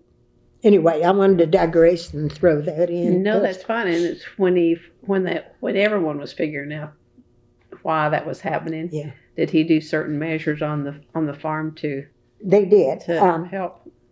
Actually, we didn't do as much as some of our neighbors put in windrows. We never put in a windrow. My cousins did at their place. They had a huge windrow, and then some of our neighbors did. But we were kind of down in a valley, and we didn't put in a windrow. We had plenty of trees because we were on the creek, which was nice, and we had trees there. And then Daddy bought off of someone sometime. He was always making a deal with someone, and he did something for their horses, and he got a whole truckload of fruit trees. And so we had an orchard, a small orchard, and then we had the big orchard with old big established trees. But that's about, I don't remember us, planting anything other than that. They all knew what had happened. They had eroded the land. Yeah. Did they do terracing? I mean, yes, some of that at least in parts. Yeah, we have done terracing. It's terraced to this day. Yeah. I mean, we just a few years ago we just terraced another about spot. 10 years we did in '89, and Daddy died in '88, and we had it terraced it's been terraced about 3 times. It washes out badly, and sometimes they do a good job, sometimes they don't. You mentioned earlier that he went to college, your dad? He did, up to, Mother said that it was, up to the castle on the hill. He was in school there. But at that time, it was an elementary school as well as a high school as well as a college. Okay. So I think that he probably was in his last year of the high school or something like that. So he intended to go back to the farm and make farming his livelihood? Yes. After he had a fun time, he had a good friend, Rick Strickland, that built airplanes. And they used to have a good time flying around in the airplanes. And you know what? You probably don't want to put this on tape, but they used to go coyote hunting out of airplanes because we were overrun with coyotes, and they needed to be taken out, some of them, and they used to shoot them from airplanes, which they're probably in jail for doing that now. So I know now they do it for feral hogs. For feral hogs. Isn't that crazy? We never had Texas, and they're moving up into Oklahoma and some in Arkansas too. That's absolutely nuts. I've never heard of, we didn't have anything. I was going to check and see if my notes, if there was anything that I thought was just, I think that one of the things that also, I think a lot about the way things are for kids now and their opportunities that they don't have, that I had as a child, and the things that a child learns today that we learned as a natural consequence of things. That I remember that I was 4 because I wasn't in school yet, and my job that summer was we had a baby calf that was born early, and Daddy had to take it away, and we had to bottle feed it. Well, it was my job to every afternoon when it got hot, I was to go out and make sure the baby calf got into the little building. Daddy had a little calf shed there for it. and I was to put it in. So every day I would go out and I would rush the baby calf into the building. One day I forgot, and I was playing, and I just simply forgot, and the calf died. You talk about natural consequences. No one was angry with me. I didn't get punished. I just forgot, but boy, that has stayed with me all my life, you know. So, And I was too young for that responsibility. well, And sometimes I say that about my grandkids. No, that's not a responsibility for a young kid. You know, let them get a little age on, and then, you know, they'll see that responsibility. But as a farm life, that's what you learn. You learn the independence, you learn the consequences of your actions, and you learn what freedom is. And I love my freedom to this day. So, Well, what's going on the farm today? I mean, since your mother has passed, and she was there after your dad. Yeah, well, maybe talk about when did the family stop farm, or like tell us about the transitions over like the farming or leasing. Okay, when Daddy died, Mama stayed, and he died in I think 88. 86, 87? 88. No. Because I graduated 88, so it would have been. I know that. Let me think. 83. 83, thank you. Thank you. You've got that notes. I've got it somewhere. 83. And Mama stayed there about a year. Now, this is the interesting thing about my mother, is that she went there as an 18-year-old bride, and a year after Daddy died, she came and lived with us. We had the people that lived across, we lived out in the country on Crowley's Ridge. In Arkansas. In Arkansas, and there was a house across from us that a guy had retired from the Ford company and had built a house there. And they had died and everything, so we got the house, and Mama lived there. And she loved that little house. She left the farm. I couldn't believe it, and adjusted beautifully. She was there, she loved the boys, and she just loved it. You know, she was good there. So when my husband died, and I just couldn't stay there anymore, and I moved over to Siloam Springs, of course, Mother came with me. And when she left the farm, my cousin stepped in, and he wanted to farm the acreage. Now, I digress because I want to paint a picture for you all about the way people were back in our days. My daddy, we always said that he was an accident-prone person because every year he would have an accident. Farm life is dangerous life. And this one year, I was married, and the boys were no, this was before the boys were born. I was married, and Daddy was out throwing hay up into the truck, and Mother was driving the truck.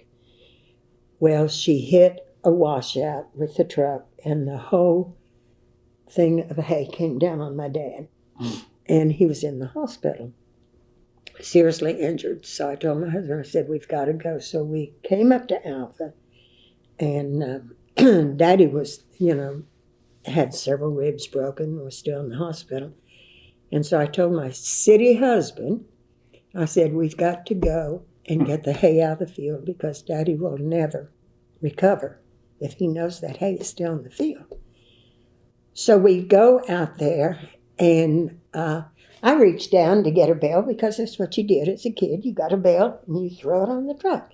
I reached in, I couldn't move the bale. So there's my husband and I picking up bales of hay, putting it on the truck. We got it in. We got it in the barn. We got everything done the next day. And as I say, my city-born husband, the next day he is very ill. We have to have the doctor out. He has dust pneumonia. And he has blisters on his hands. I didn't have any blisters. I was fine. But he was sick as a dog. And I don't know why I brought that up. I just think that is so funny. But, yeah, your dad was a real city boy. I don't know. We were discussing something before that you asked me, but I just had to paint The that picture. transition of the farm. So You mentioned your cousin. Yeah, cousin. He came in, and so we leased the land to him to work on that, and Mother came to live with us. But as time passed, he was not as conscientious of taking care of the place as should be done. And so I put it all up for lease, for bids. And so right now, Rick Wiedner, you're not from around here, so you don't know Rick. Rick Wiedner farms it. He leases the pasture land, and he farms the wheat land. So we still have that production. But now you're going to hear my real bias. Okay. My sister Nancy just always thought it was so wonderful about the oil wells, and I've always hated the oil wells. And I shouldn't say that, but it's true. I've hated them. So they came in, and it made a big impact on our farm. And now we have a place out there where they take the brine water and they mix it up, and we've got a mercury plant. Iodine plant there, and that's taken a big slice out, and it's just not farm to me. That's not farm. And I've always felt like that was the ruination, the start of the ruination of the farm. So when did that start about on the farm? Oh my gosh. Probably Daddy was there when the oil wells, I'm sure that started in the way back in the late 60s, maybe. Well, I remember. I don't. We've always had the the Kansas oil well, but when did they do? My cousin. I remember a line Don's. coming in when I was a kid. I remember a big junction line coming up with there in the field as you drive in. Fortunately, but it was later that they started drilling and brought in all the equipment and started doing angle drilling and I don't know if any fracking was done at that. see, I'm a little ashamed of myself for saying that I just hate the oil when it came in because it ruined the farmland, but I'm still getting, residuals off of the oil wells. And actually, the oil wells are in the section, not necessarily on our land, but we're in the section, so we get, royalties off of that in the section. It's the brine plant, the iodine plant that's made a big mess there, and the oil they've taken off of that. But that's kind of where we are today. Well, did your dad have instill in you three girls what he wanted to happen to the land going forward after his? She's the executor, so yes. What he always said was, you never sell. Oh, sorry. If you have to sell the land, you never sell the minerals. You just don't do that. Don't ever do that. So if the land, and now as it is, it's gone down. Beans, both of my sisters are deceased now. And then my sister in Oklahoma, Nancy, she had a boy and a girl. Left. She has one deceased son, but she has a boy and a girl. And her son is really invested. He hunts on the land. He loves to go up there. He's a bow hunter, and he loves to do that. So he's got a stand up there. And so that's about where it is. And then there's Sean and Heath. And so really I'm the last girl standing. But that connection to it's still very strong. Very strong. Very strong. Oh, very strong. Mm-hmm. And then during when your kids were growing up, they would visit the farm a lot. Oh yes. We'd spend summers up there. So they're building that connection to the land. They loved it. Heath in particular. I would have. There was one other grandchild, Zahorsky, Harold Zahorsky's grandson, that would have farmed it, and that was Michael, and he passed away at a very early age, Michael Lyon. and nobody in the family No, ever he got loved over the that. farm too. Yeah, Yeah. he would have. He worked. He helped bring in crops and everything, and he would go. He was as a matter of fact, he passed away driving a wheat truck. It overturned on him, and the steering wheel hit him, and he was trying to avoid hitting some people that were stopped in front of him, and he couldn't slow down fast enough, and he knew it, so he took it over onto the shoulder, and the shoulder was grass and dirt, and flipped the wheat truck on him. And anyway, I've always kind of thought that I would have loved to have done, maybe. I mean, I've always had the thought that it would be great to be a farmer. At least, the romantic idea of it. Yeah. The hard work of course, you see how soft I am, so so I'm quite the city boy, as Mom would put it. But I think it's important to come visit the land, come visit and see things, come to Oklahoma.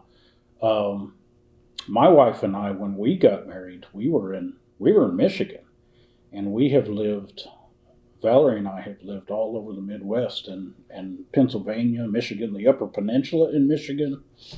And we're back. We actually came and settled in Siloam Springs through all our stories and stuff. It was an interesting process for us because both of us were in theater and such, and we traveled all over the place, jobs. But and what he does is he brings his children up. He'll bring them up one Yep. at a time, and they'll come up and spend the weekend and come down, to the farm, and he takes them all over. So he has instilled. Now you ask the grandkids, my grandkids, his kids, the farm, and it's always the family farm. Are we going to the family farm? Is it time for us to go to the family farm? So it's instilling that love of the land.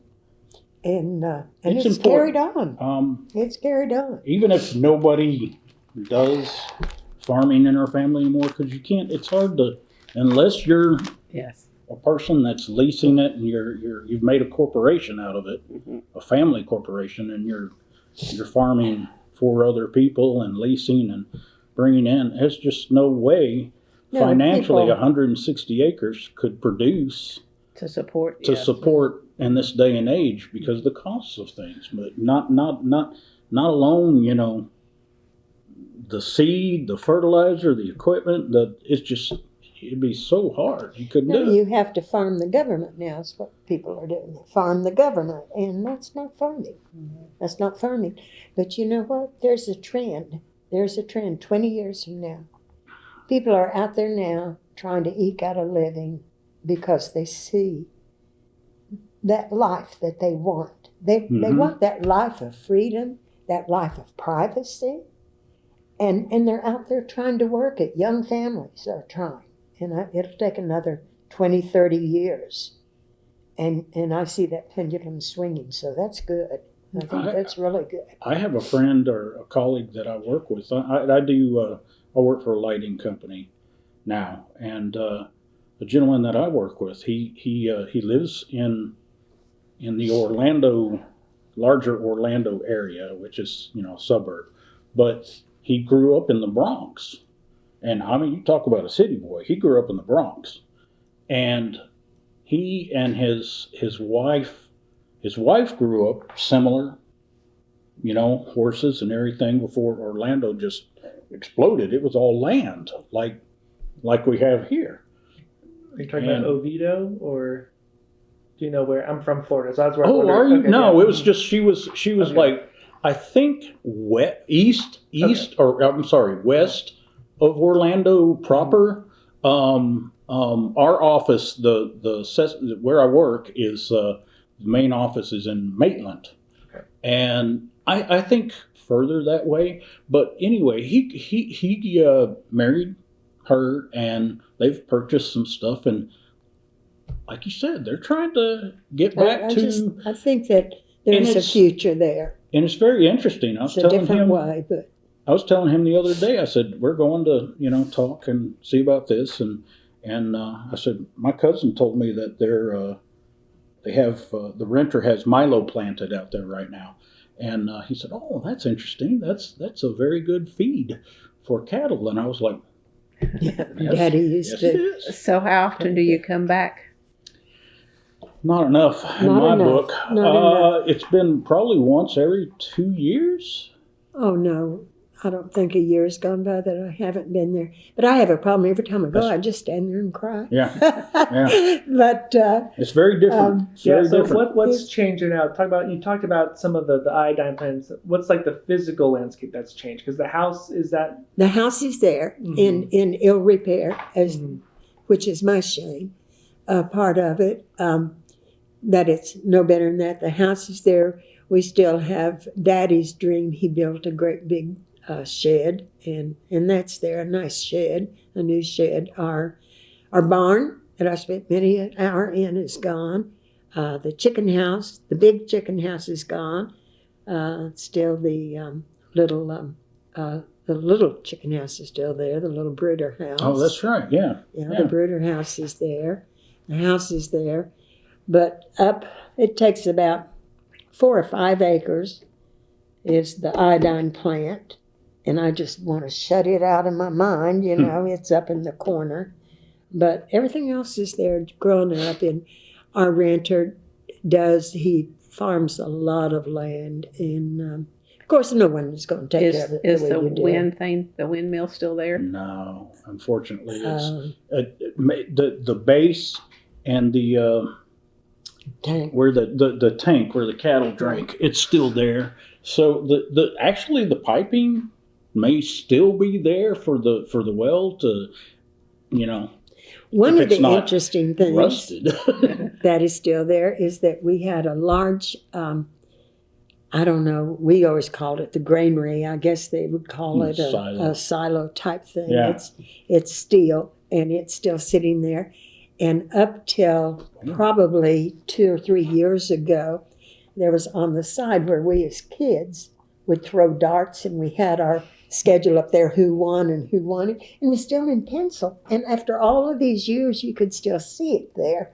But it was the wheat granary, and Daddy stored his wheat until the price went up that he could sell it, and we'd play in there. And then when it was gone, I'd make it my playhouse, and Mom would let me have old curtains, and I'd go out there and I would work it off. And then the neighbor's kid would come, and we would have dances in there. We were just little kids playing, and we had a good time. But that is still there. So, what have we not covered? Well, I want to go back and talk about OSU just a little bit. Okay. Can I ask one question before? Sure. I was wondering, Sure. you mentioned leaving the farm. So was OSU going to college the first time you formally left the farm? Yes. And Well, actually, yes and no. And I'll tell you why it was no. When we got to high school age, the high school that we were supposed to go to, because we were in that area, we were supposed to go to Dacoma High School. Well, if you went anyplace else, you had to pay to go to high school. Well, there was no way that Daddy was going to let his daughters go to Dacoma High School, because they didn't have this. They didn't have, as he always said, and I'm not going to tell you all he said about it, but he always said, well, they don't have band. They don't have an orchestra. They don't teach languages. So one by one, we moved in. We moved in during the school term to my grandpa's, and we lived in town. My oldest sister came first, and she lived there, and then we'd walk to Alva High School. And so during that time, each of us lived with my grandpa. My mother's dad. And as he got older, I loved him. You talk about a character. Oh, my goodness. As he got older, my aunts would take turns of coming in and taking care of him. And it was a lot of fun, because I'd have a different aunt. And, of course, I had some that were my real favorites, and some that were not. But it was just getting used to things like that. Then Mother would come up. I was reading in her diary, and almost every day there was an excuse to come up, have fix lunch for Dad and the girls, and so on and so on and so forth. So that time, but as far as being really away from home was when I went to OSU. Okay. Yeah. I was just wondering if there was a moment when you realized you weren't coming back to the farm permanently, like if there was a process in your mind of kind of maybe accepting that or understanding that, or maybe it just happened naturally. I don't think I've ever accepted that. Yeah. I don't think I have.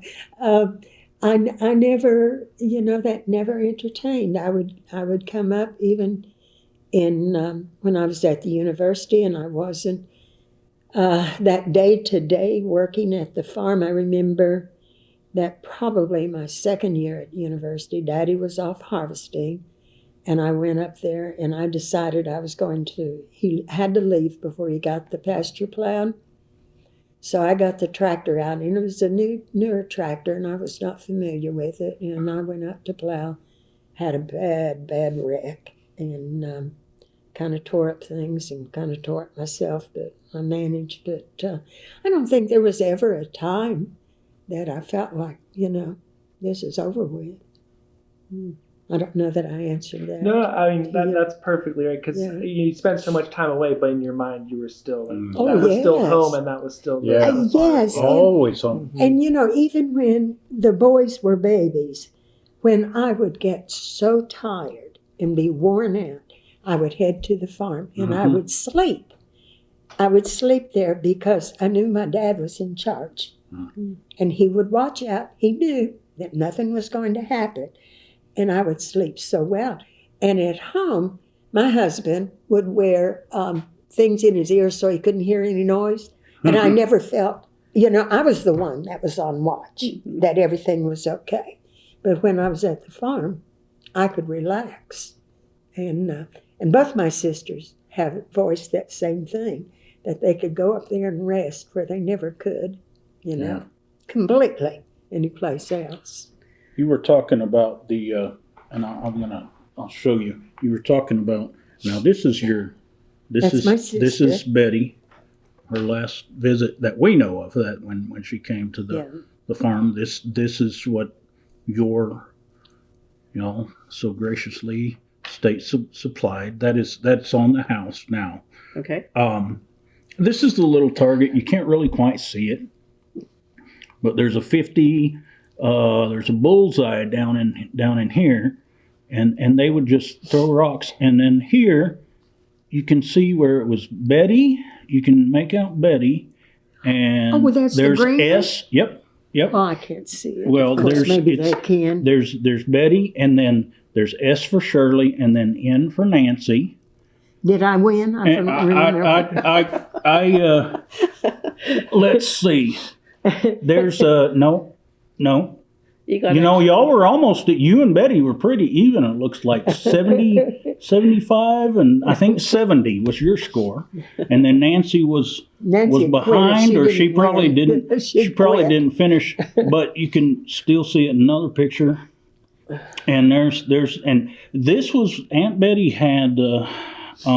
She had cancer. And she had cancer, and she was forgetting things at this point in time. But boy, we walked up to that, and she said, "I remember that like it was yesterday." And just and you could tick marks, and just fun things. This is the stuff you don't like to look at, the oil wells. No, I don't. What we'll do too, I'll have you send me those photos. You in the bet. Transcript, so someone can follow along with what we were just looking at. Sure. Yeah. And I've got plenty more. And we're going to head out there today and take pictures and stuff. What do you expect for the next 100 years for the farm? I'll tell you what I really think is going to happen. The farm will come down to my boys, and they will have to share with their cousin that's in Oklahoma City because he loves the farm. Mm-hmm. The other people will sell out their portion of it. And Kevin is the one that has the money. He'll probably buy their portions. So my boys will be left with 1/3, and he'll be left with 2/3. And I look for it to stay with the family. But for the next 100 years, I look for it to stay in the family. I think that it will. But I think that it will be owned principally through Heath and his children and my nephew and his kids. Okay. So I look for it to be in the family because they all know that you don't get rid of your land and your minerals, particularly your minerals. So we'll just keep that. The thing that outside of the physical, and to me this is the most important thing, outside of the physical is everything that we have discussed. And I've always kind of looked at your timer because I'm always curious at how, when we talk, how much time passes, because there's so many and this is the tip of the iceberg. Yeah. Seriously, with these stories she's telling, we're just skimming the top layer of the cake. And the most wonderful thing is the people, not only these three girls and the Zahorskys and the Sheds, but all the people that came from different places to Oklahoma. And even before the people that came from different places to Oklahoma, the people that were here, the indigenous peoples, the land and the things that we have are so important, and we need to treat them well, I think. I was going to say that one of the pictures in my head is, I told you my daddy was accident prone. Another time he was in the hospital, and I'm coming home, and we got up that morning, and Mother said, we've got to call someone because the wheat's ready, and Daddy can't do anything. He's in the hospital. And before we finished our coffee that morning, over the hill, here came truck after truck after combine. No one called. We called no one. No, they just came. They knew that Dad was in the hospital, and they knew there was a crop in the field that had to be taken off the field. And here they came. That was a wonderful way of life. Wonderful. And I'm guessing he did that for many of them. Oh my, too, yes. when the Yes. shoes It were was just worse. the way you lived. Mm-hmm. The way you lived. Lessons that we need more than ever. Right One now. other little story I want to tell you, because I think it was so much fun as a child. As I said, our house is kind of down, and we had a high hill to the west, which Daddy put in a cattle guard so that we could just drive in and out, when we're going to school and so on and so forth. And I used to go up there. You talk about the weather, and this is what my kids, it's funny, they come up here and it's a barren land to them because my grandkids have been around trees and rolling hills and so on and so forth. And to me, this is beauty because it's flat and it's open and everything. I used to go up there when I was my granddaughter's age. I was just approaching my teens, and I'd go up there and I would sit on the bars across the cattle guard, and I could see the feed mills in Hopeton and the ones in Dacoma, and I could watch a storm. You ask how we know a storm is coming? I could see a storm coming from the east, the rain clouds, and I would wait until it got just so close, and then I would run like crazy down the hill to the house to see if I could beat it to the house, see if I could time it. And I did that day after day after day, and that was so much fun. See if I can beat the rain. And I almost always did, but anyway, I'm not a good runner. So Short legs. short legs, always short legs. And I still have short what was legs. it that Grandpa would say? Shirley Grandpa Ruth? used to say to me, I'd complain about not being tall enough, and he'd look at me and say, your feet touch the ground. That was it. That was it. Your feet touch the ground. All right, before we quit, though, I want to go back to OSU. Why did you pick OSU? I didn't pick OSU. I wanted to go to Ames, Iowa, because they had a wonderful program in early childhood at Ames, and I wanted to go there. Well, my brother-in-law was a student at OSU. He was in the engineering department. That's Betty's husband. So one day he says, we're going to go to Stillwater. He said, I've got to finish some requirements on enrolling, so on and so forth. He said, you're going to go with me. We were good. I loved him, and we were good friends. And so I went down there. He said, we're going to go over to the registrar's office. And he said, we're going to enroll you. And I said, but Ed, I'm not going to school here. I'm going to Ames, Iowa. And he looked at me and he said, Shirley Ruth, your mom and dad can't afford it. I said, Ed, I'm going to work. He said, you can't afford it. He said, tell you what, we're going to enroll you. And if anything changes between now and when school starts, that's fine. I ended up at OSU. I ended up there. But boy, I had a good time while I was there. And you graduated in 57, 58? 57 is when they changed the name. Okay. I was in that August graduating class. And I think you said a story off record about the dress code in the library. If you could repeat it just while we're recording. Well, this was the dean. She had her certain people. Dean Trucks? No, Dean, I cannot remember her name, the Dean of Women. Okay. And she would invite a select group over for tea, and we would have tea with the Dean of Women. Well, we were her, quote, girls. And she deeply frowned on us wearing jeans. And so that's how I would rebel, because I'd go to the library, and I'd wear my jeans to the library. And I had the opportunity. I worked when I was there. I worked in the cafeteria. I'm sure people hated me because as a farm girl, I was an early riser, and I always got up before 6 because you have to be in the barn at 6. I was always up before 6, and I would sing all my way down the hall and to the shower, sing while I'm having a shower, singing back, yelling good morning to everyone while they're still in bed. I'm sure they hated me, because early mornings was my cheerful time, and I enjoyed it until I found they locked me up at night. I couldn't stand that. But but I had a lot of opportunities. I took flying lessons there, which was fun.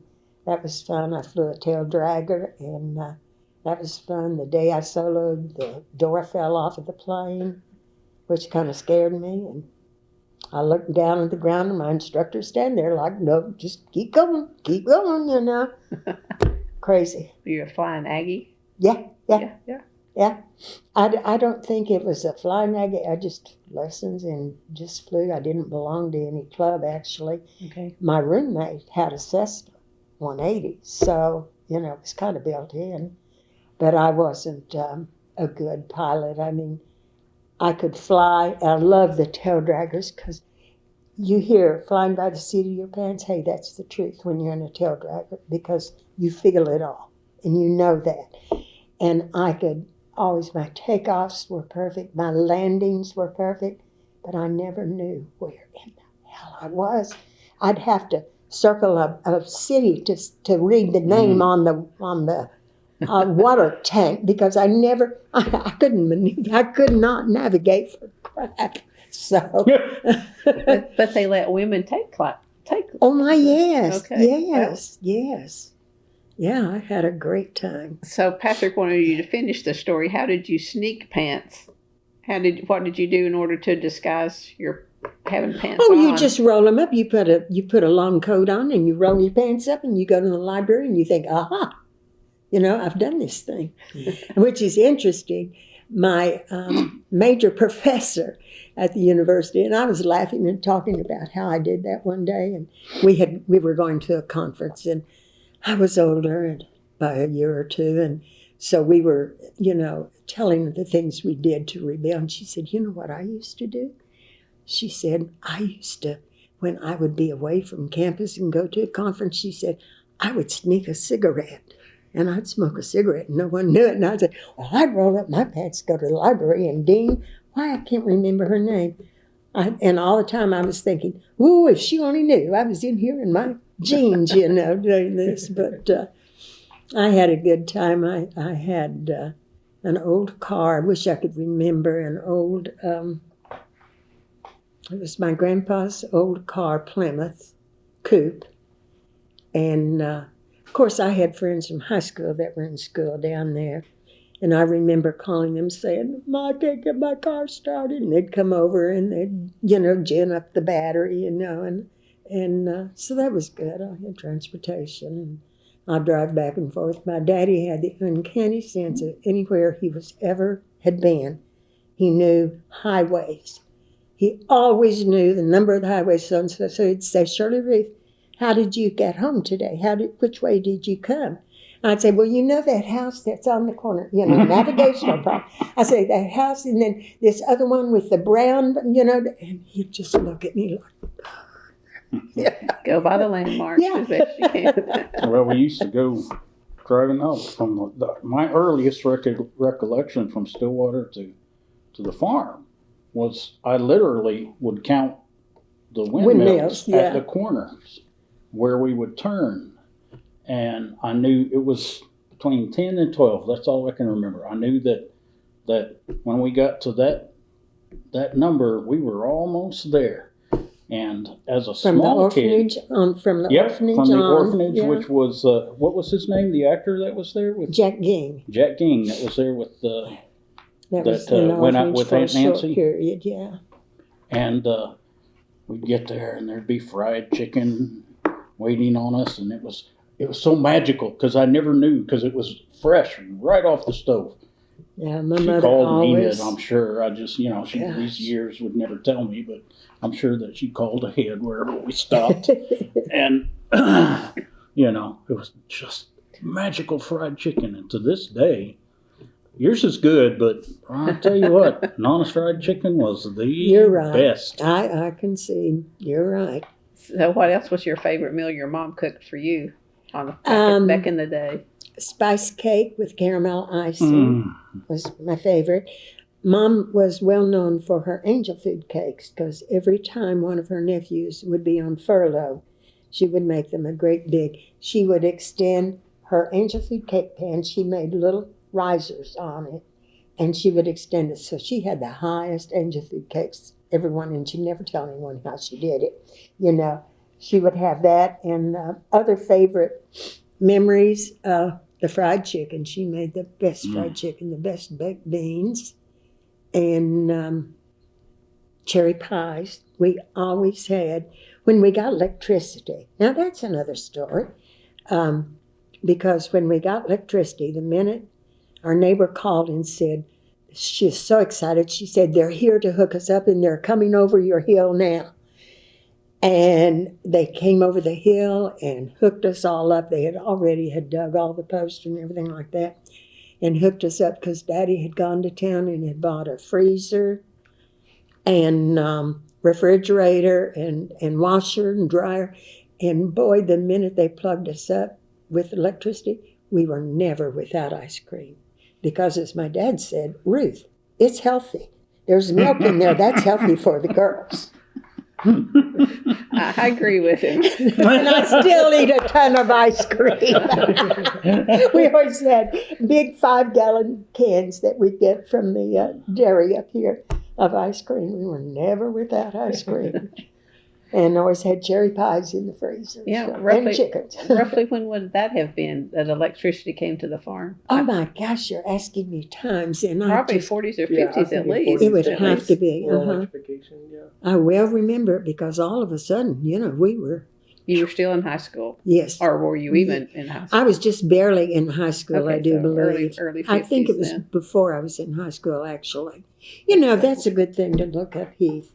I don't remember. I'm sorry. I can't even relate it to anything other than the day they did it. Well, how about high school? That's a pretty good pinpoint. Yeah, that's what I'm thinking. Yeah. How about plumbing, indoor plumbing? Of course, we didn't have it. Okay. We had and do you know that someone a few years ago stole our outhouse? And Daddy was so put out that someone came and stole it that he got another one from somewhere, a newer one, and put out there. It was never used, but it's out there. I mean, that was a landmark. I don't know. They used to do crazy Was it things. a WPA outhouse? Do you know? No. It was. Just that would be a reason someone might want it if it was. An O. Any WPA or CCC type of work on the property? Or? No, not any that I've been able to identify. There were some on our place that we owned over by Stillwater. Oh yeah, there was a channelway. But not only that, but the That was WPA, waterway that came down. It was north of the house. I was thinking of that row of trees, which we called boat arcs when I was a kid. Yeah. But it was the big green horse apples, some people call them. Yeah. Mm-hmm. But boy, we'd pick them, and I remember one time I was about right here. I actually think I did take a bite out of it. Oh my You were gosh. like, "No, don't do that." And it was too late, and I was just, I learned really quick. Anything that, No, if one memory that stands out above all the other, you've got lots of them, so that might be a tough question. Christmas, it's holidays, a feeling. It's a feeling. Okay. The feeling is freedom, safety, just being able to breathe. You know, that's the feeling. And Christmas, yes, there was one Christmas that was so outstanding. Mother always talked about it because this was Christmas, and they had gotten 3 dolls, and they put them on the sofa. And she didn't, of course, they weren't wrapped, they were just on the sofa. Now, Christmas, we did get a sack of candy. We'd get candy and a popcorn ball and all that, nuts and stuff. But she put these 3 dolls on the sofa, and she didn't know which to give to which child. And I ran first to the sofa, and I got the baby doll. That was my baby. And, of course, Nancy got the fancy dolled up one. And Betty got one that was an older type doll. That's what she wanted. And that was interesting. And then one Christmas, I wanted a tennis racket so badly. So bad. We opened all the presents.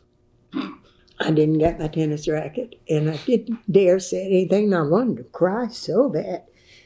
Didn't get it. And so Christmas was finished, and we were having pie or something. And Daddy said, "Oh, wait a minute." He said, "Ruth, what's that thing that keeps the closet in there from closing right?" And Mother said, "Oh, wait a minute, I'll go get it." She said, "I know that's been a mess in there, keeping the closet from closing." And she came out with that tennis racket. Oh my gosh, you would have thought they'd given me $1 million. Just a tennis racket. I love that thing. I used it all through high school. I took it to college with me.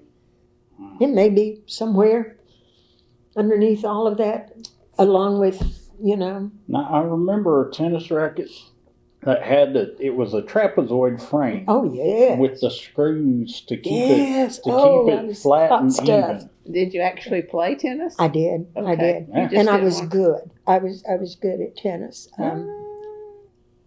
I was Before not. me, yeah. I you're was right. not terrifically good. I was good for me. Well, That's correct. For a That's- farm girl. For a Yeah. farm girl with short legs, that was pretty good. I played. It's really kind of funny, and the story is true. Nancy's the talented one, Betty's the sweet one, and there's Shirley. They were all good in band. I played in the band.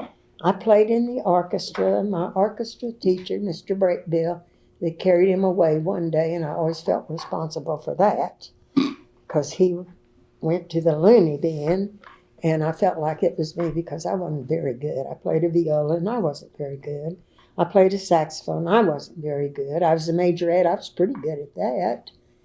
And I marched at the OSU band with the band at OSU because I had a scholarship. And I marched, and I didn't last long. I mean, that is something else out there on the field. And I thought, yeah, I don't think this is worth it. I think I'll go get me another job, And it really wasn't worth it. So, yeah. But that's kind of the way things were. Okay, any other smells that reminds you of the farm? Not the creamery Oh, wow. separator, Oh, but that's any other. a bad. Fresh air. Bed making, bread being baked. That's still because we always had, bread. Fresh butter. Can you smell fresh butter? Those smells. And just the earth. The earth smells good. It just really smells good. Yeah. Fresh hay. That's good. I still remember In my early years, Dad had a crew come in, and they stacked the hay in a huge haystack. And that was something, because it always bothered Betty, and I would talk about it and cry because the cows would be out in the pasture and it'd be raining. And it would be cold, but they would burrow into the huge haystacks and they would stay warm, so I felt good about that. And I still remember wanting to go in there and play, and Daddy would tell us, no, you'll get all scratched up, which we did. But just those things. But I think the overarching thing that I take from it is that sense of freedom, that sense of going and doing and learning things, suffering your own consequences. It was just a way of living that I just love, you know. And I'm not too good of a rule follower. I'm not too good at that. I can't imagine that, yes. I Okay, how about sounds then, since you noticed the wind and the leaves and the feeling like rain at your other house, but how about home? Gosh, I love the sound of the coyote. I love that sound. I love the sound of the whippoorwills. We hear those. And it's just the sound of the farm and the waving of the wheat. Now that's the most beautiful thing. I still have a wheat stalk in my kitchen on the wall from one of the wheat.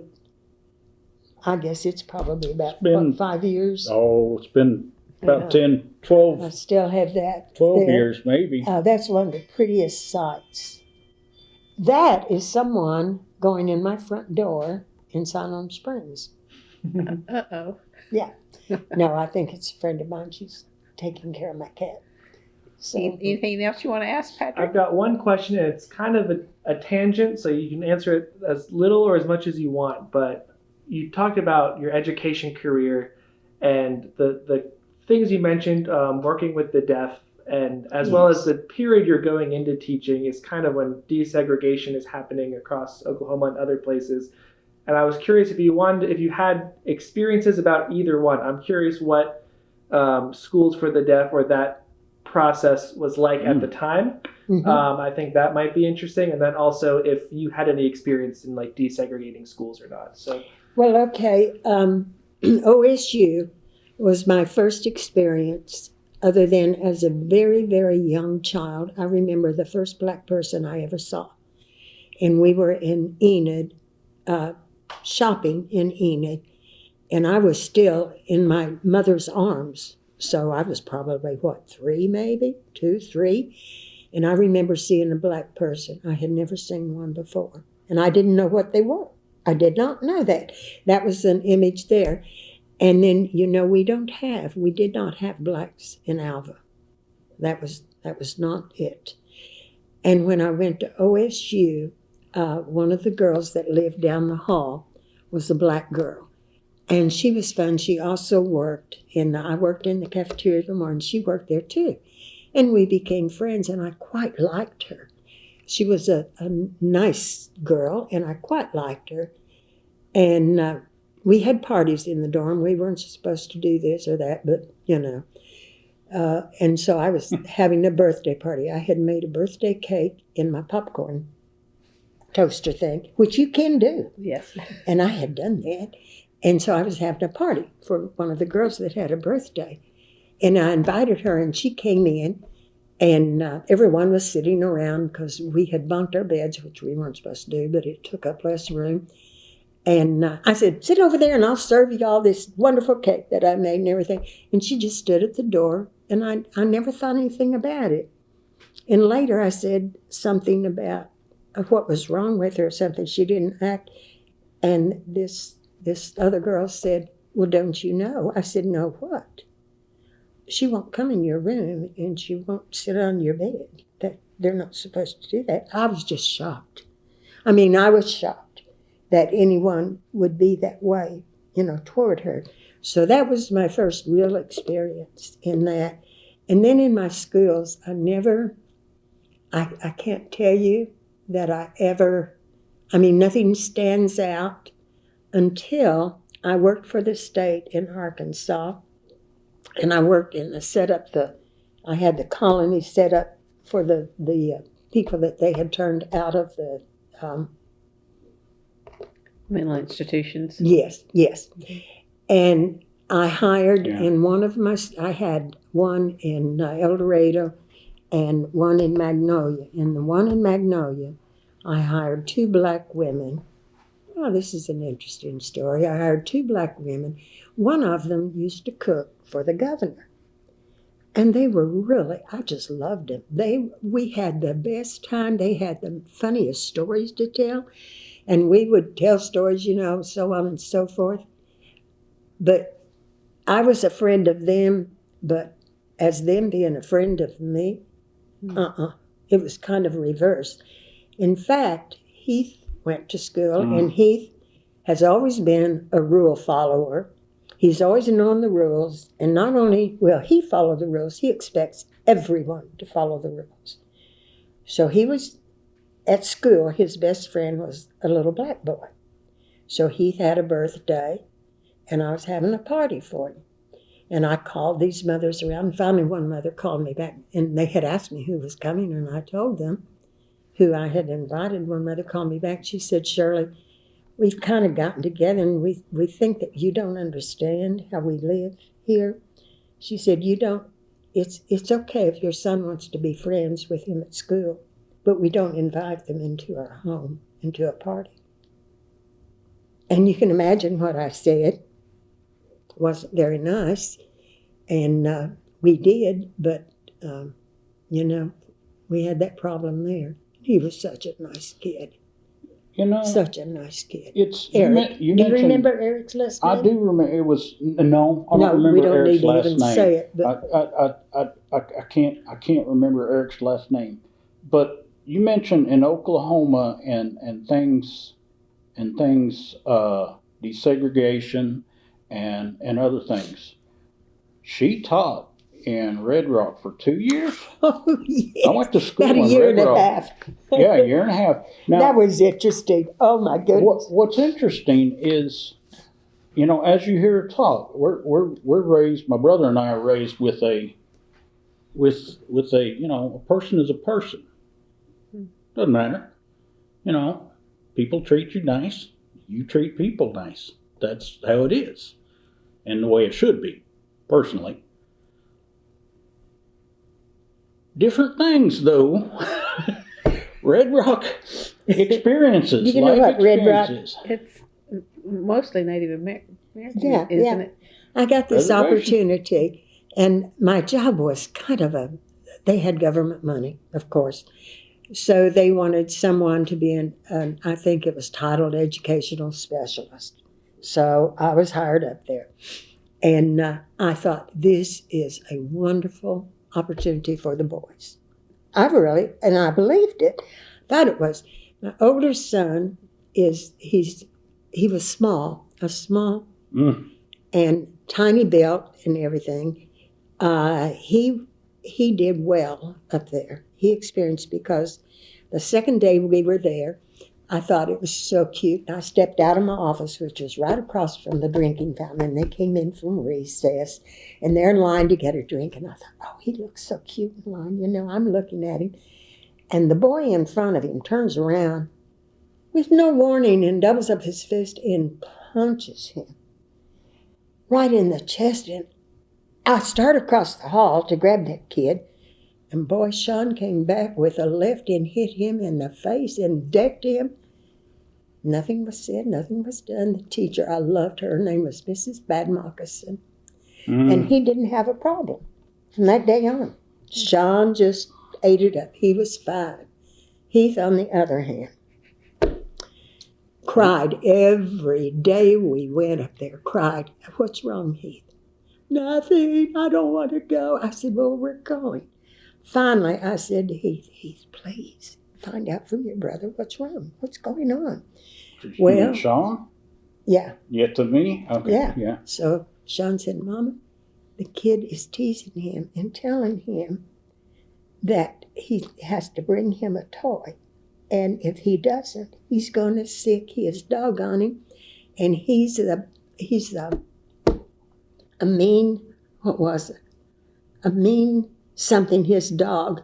A mean old something. Oh, it was. I think it was like some choice words because Yeah. we didn't really. And Heath was so scared because he didn't know what a mean old something was. Right. But I loved it there.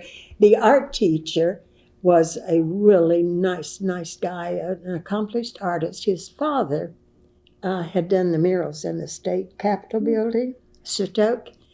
And one day I'm heading out, and he said, "Where are you going?" I said, "I'm going to make a house call." I said, "There's something going on here." And I said, "I want to see why this kid, da-da-da-da-da." He said, "You're not going anywhere." I said, "Yeah, I believe I am." He said, "Just a minute." He said, I'll go with you." So he goes, and he said, "From now on, anytime you make a house call, I'll go with you." And he did. He was very nice. But I know you're just dying to tell him about the basketball game, aren't you? we I was kind of hoping you wouldn't bring that up. We go up one morning for class. Oh, they did all kinds. You know, they have their own law. Their own law. So we go up one morning for school, and the gym has been closed. No gym today. Couldn't have PE. Couldn't have PE. The gym floor was covered in blood. They had had a game, and they had lost the night before, and boy, They were still cleaning up the next day.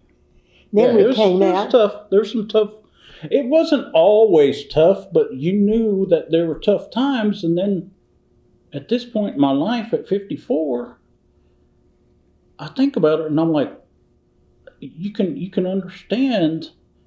I mean, it's not the right thing, but you can understand where some of that built up over years, some anger comes from. Maybe, I guess, I don't. One day we drove a little Volkswagen, Maybe. and one day we came out from school, and there was my Volkswagen. They had a sidewalk that went to the gym, and they had rails up on the side of the sidewalk. And there was my Volkswagen sitting there. They picked it up and put it on there as a joke, and that was a fun thing that happened. And another thing, and Heath is going to be embarrassed, but I've got to tell you this because it was so funny. He loved his teacher. Her name was Holly something or other. Oh, yeah. And it was back in the day of OSU. Now, let's see. Heath, that would have been in 75? 74, 75, yeah. Around there. The teacher was fresh out of OSU, just graduated. And it was during the days of the women was no bra day. And she would come to school. He always liked the women, and she would come to school in these little blouses and no bra. And Heath loved her. Oh, she was his favorite teacher. He loved her. Yeah, I know. I don't remember. Seriously. And then one day, this mother came. I heard her in the hall. So I kind of stepped out of my office to see what was going on because she came into school just having a fit. And she's coming down the hall, and she said, "Where is she? Where is she?" I said, "Excuse me." She said, "I'm looking for that Holly." I said, What's wrong?" "She has abused my son's rights." I said, "Well, what happened?" Well, she said, "I'm going to find her, and I'm going to teach her a lesson." I said, "I'm sorry to tell you this, but she's not here today. She called in sick." "Well, I'll get her." Of course, she didn't. I was just telling her that because she was very angry. What had happened is the teacher had taken the kid, had come to school with his, what's that stuff you smoke in a pan? Smoke in a pan. Oh, wait, it comes in a you mean little, tobacco? yeah. Like can of Yeah, snuff what is or that? Snuff. Or And he brought his snuff chew? to school, and the teacher took it away from him, and she was mad. She's got to understand she can't do that. So that was interesting. Anyway, did we answer your question? In at more ways all? than one, yeah. it was The little side stories. I know you're caught on to the Holly. She was cute. I used to think, oh, we need a dress code here. We can't do the, oh my gosh. But anyway. So have we covered what you all wanted covered? Probably more than you Well, want. then I always in most of my interviews with one last question. How do you Yes. want history to remember you? How do you want people to remember? Oh, my. Shirley Zahorsky Lane.